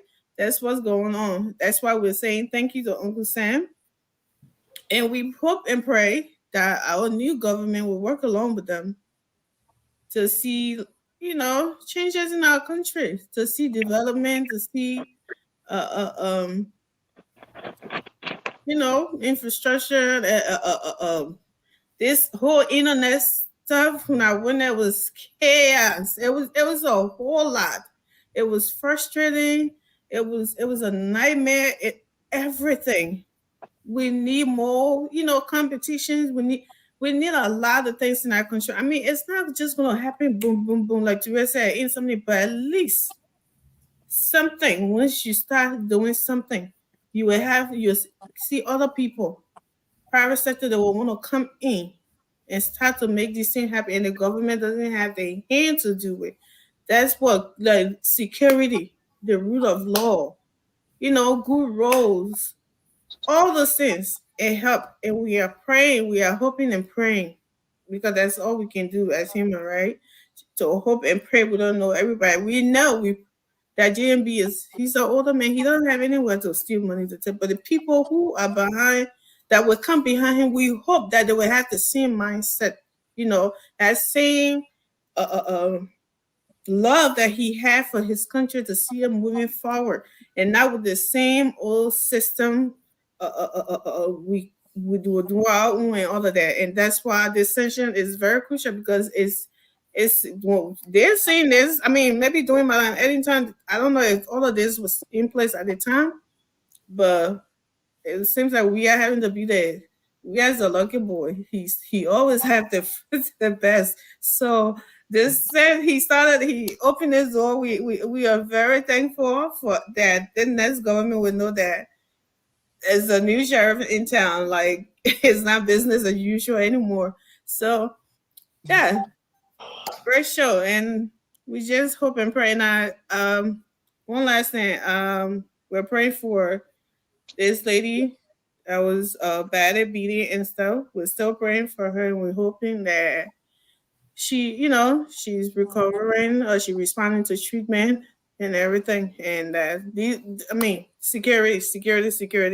This is my big problem right now. That's my fear. I know everything else is important, but that's my number one of all. Thank you.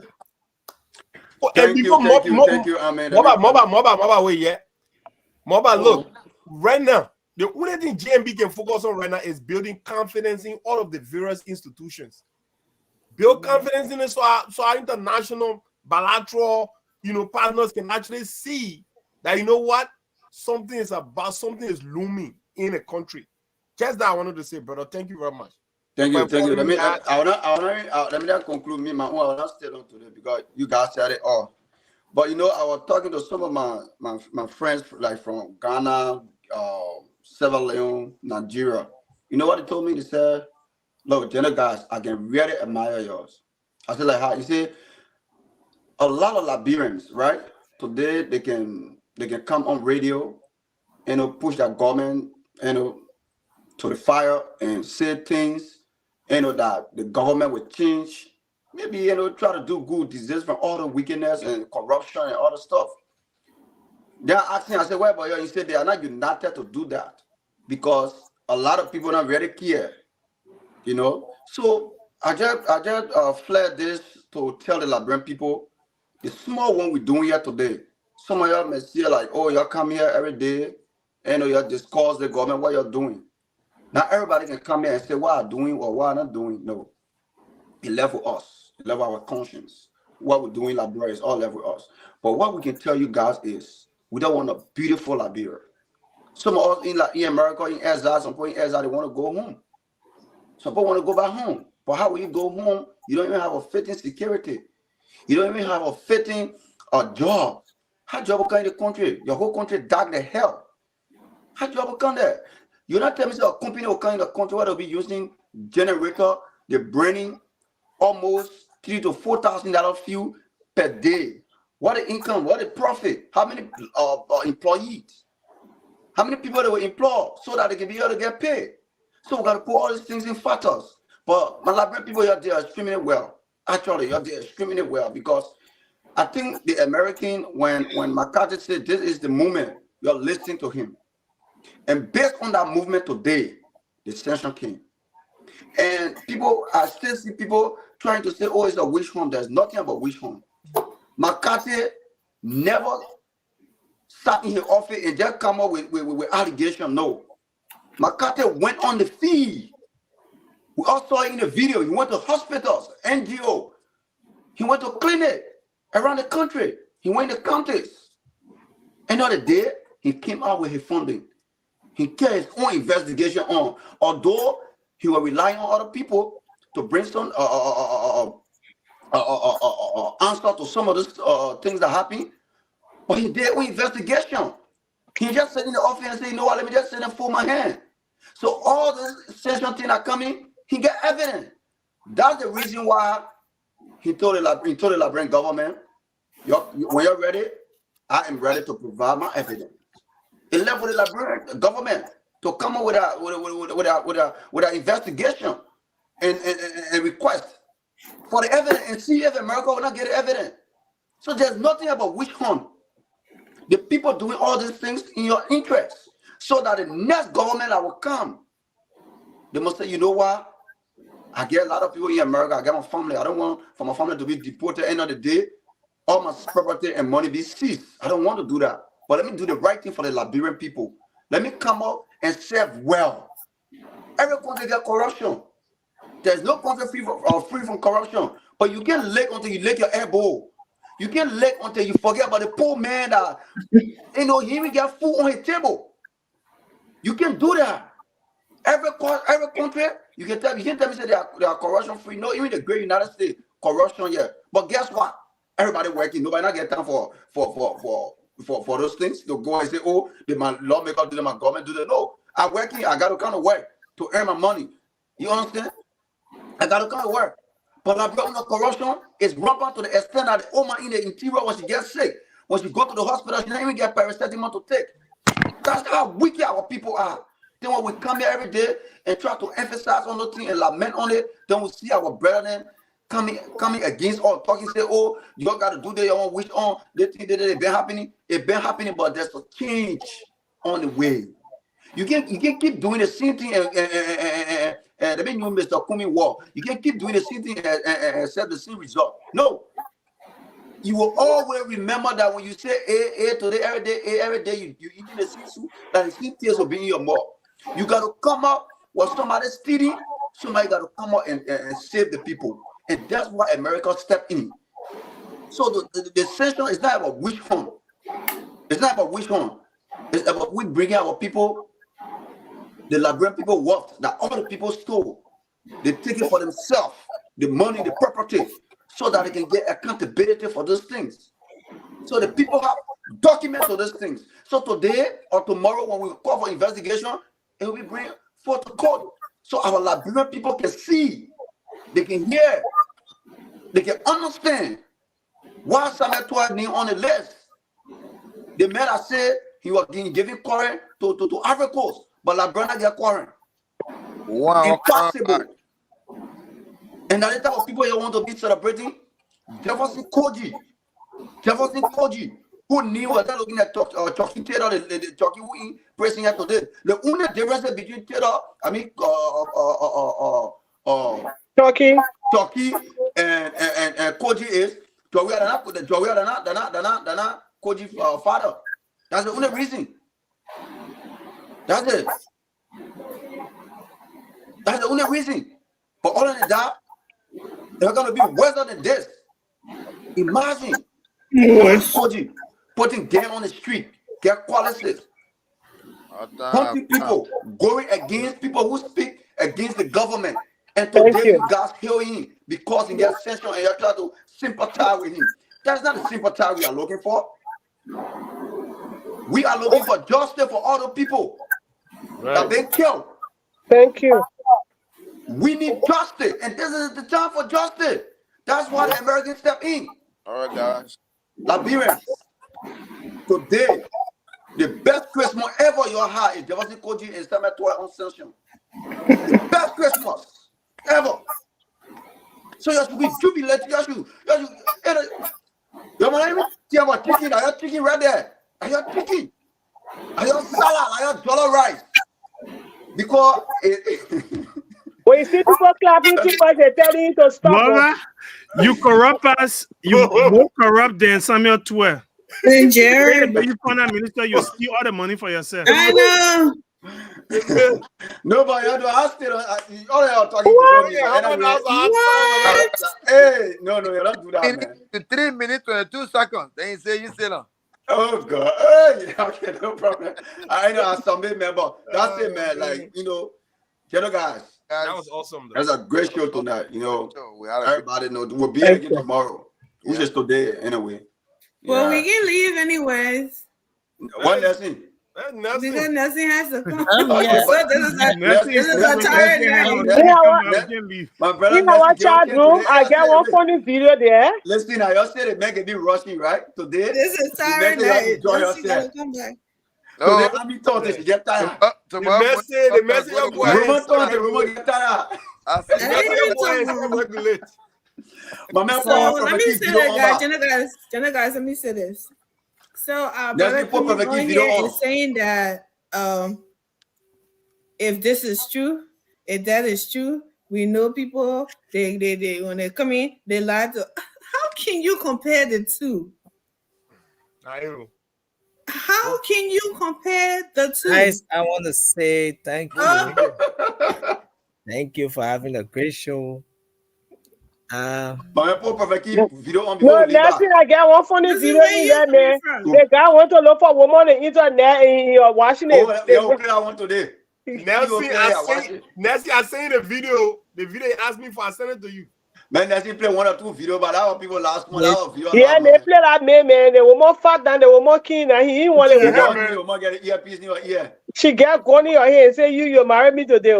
Oh, okay, that's one. A different one. I'm saying in the chat room.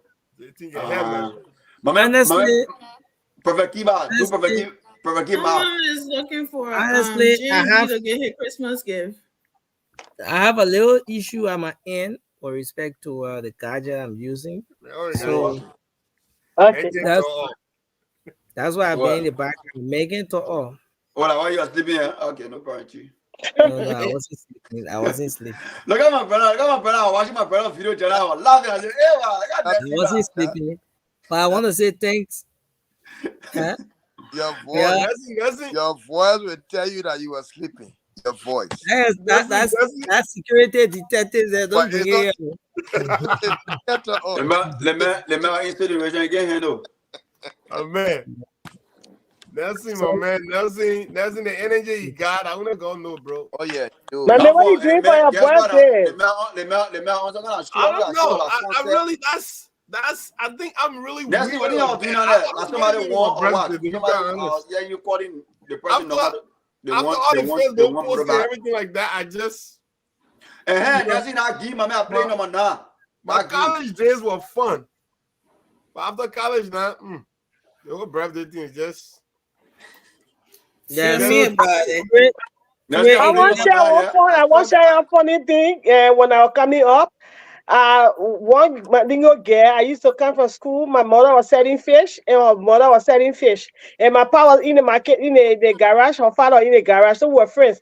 But you know, those times you can't teach the girls, you can't teach them anything from school. But because she and myself were friends, I used to come from school when we go to the market to sell. I'll be teaching her how to read and all of that.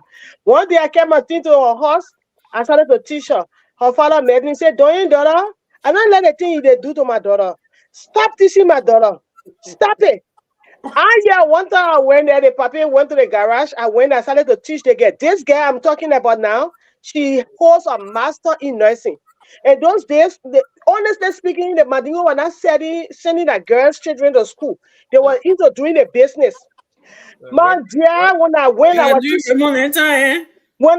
started teaching again, the papi came from behind me. That papi switched me good. When he got to me, I went to my pa. I went to report my pa. I said, "Oh, Mr. Conan BU." I said, "Yeah." He said, "What please BU to my house?" I said, "No." He said, To my house. he said, "You married on the street. You're coming from school. You just BU." I said, "No." He said, "You went to the market, you're selling for your man, your papa couldn't go there, he BU." I said, "No." He said, "Okay, what place he BU at? Because I want to go there and tell you." I said, I had that courage now, thinking my power going to go there. I said that to a horse. He said, "Okay, you are just sitting that to a horse, and he just grabbed me a BU." I said, "No." He said, "What did you do?" I said, "I was teaching." Yeah, I was teaching He said, Mr. Kenneth, Papa Kenneth, you say you must teach Moyamu? I said, "No." He said, "Every time he can tell you, say, teach Moyamu." I said, "No." He said, "Okay, go wait for me in my room." When my partner, he said, "Go wait for you." He going to add a sweatshop. No. So I heard I start crying. Oh, I will not do it again. Yeah, I try to say this, that improvement with the Madingos with the Fula. Yeah, God, those days were not like that, but now there are so much in education, you'll not believe it. What happened to the other children? Yeah, I mean, Western education was not a priority actually. But now look, my father time he actually started doing my dad's time when Paul really started. Ladies and gentlemen, boys and girls. All right, ladies and gentlemen, I see so we need to encourage our people to get into education. I see you. I used to like crying when I was small. What did Maggie do? Look at Maggie. No, coming to church late. Yeah, go ahead. What on your mind? We gotta go, gentlemen. Maggie get into the back. Maggie on. He said, gotta go. Guys, I just gonna say hi. I gonna get my own. Nancy, I say you something. You wanna play it? I said bring me on. You don't wanna play my video? I send you. Can you please play it? Okay. I'll play the videos tomorrow. I want to say thanks to you, Maggie. Thanks for showing. Yeah, play it too. I send you. Yeah, please. No, Tomorrow. it won't play. It won't play from where I am. It won't play. But I want to say thank you.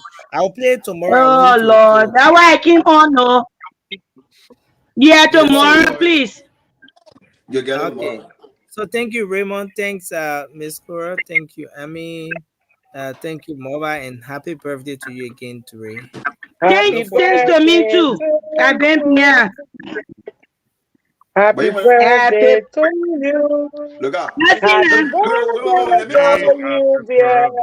Happy What kind of hell are birthday you? to Every day I There's a man be coming where you can't be able to see him, son. Those girls will die for you. You continue to come where Happy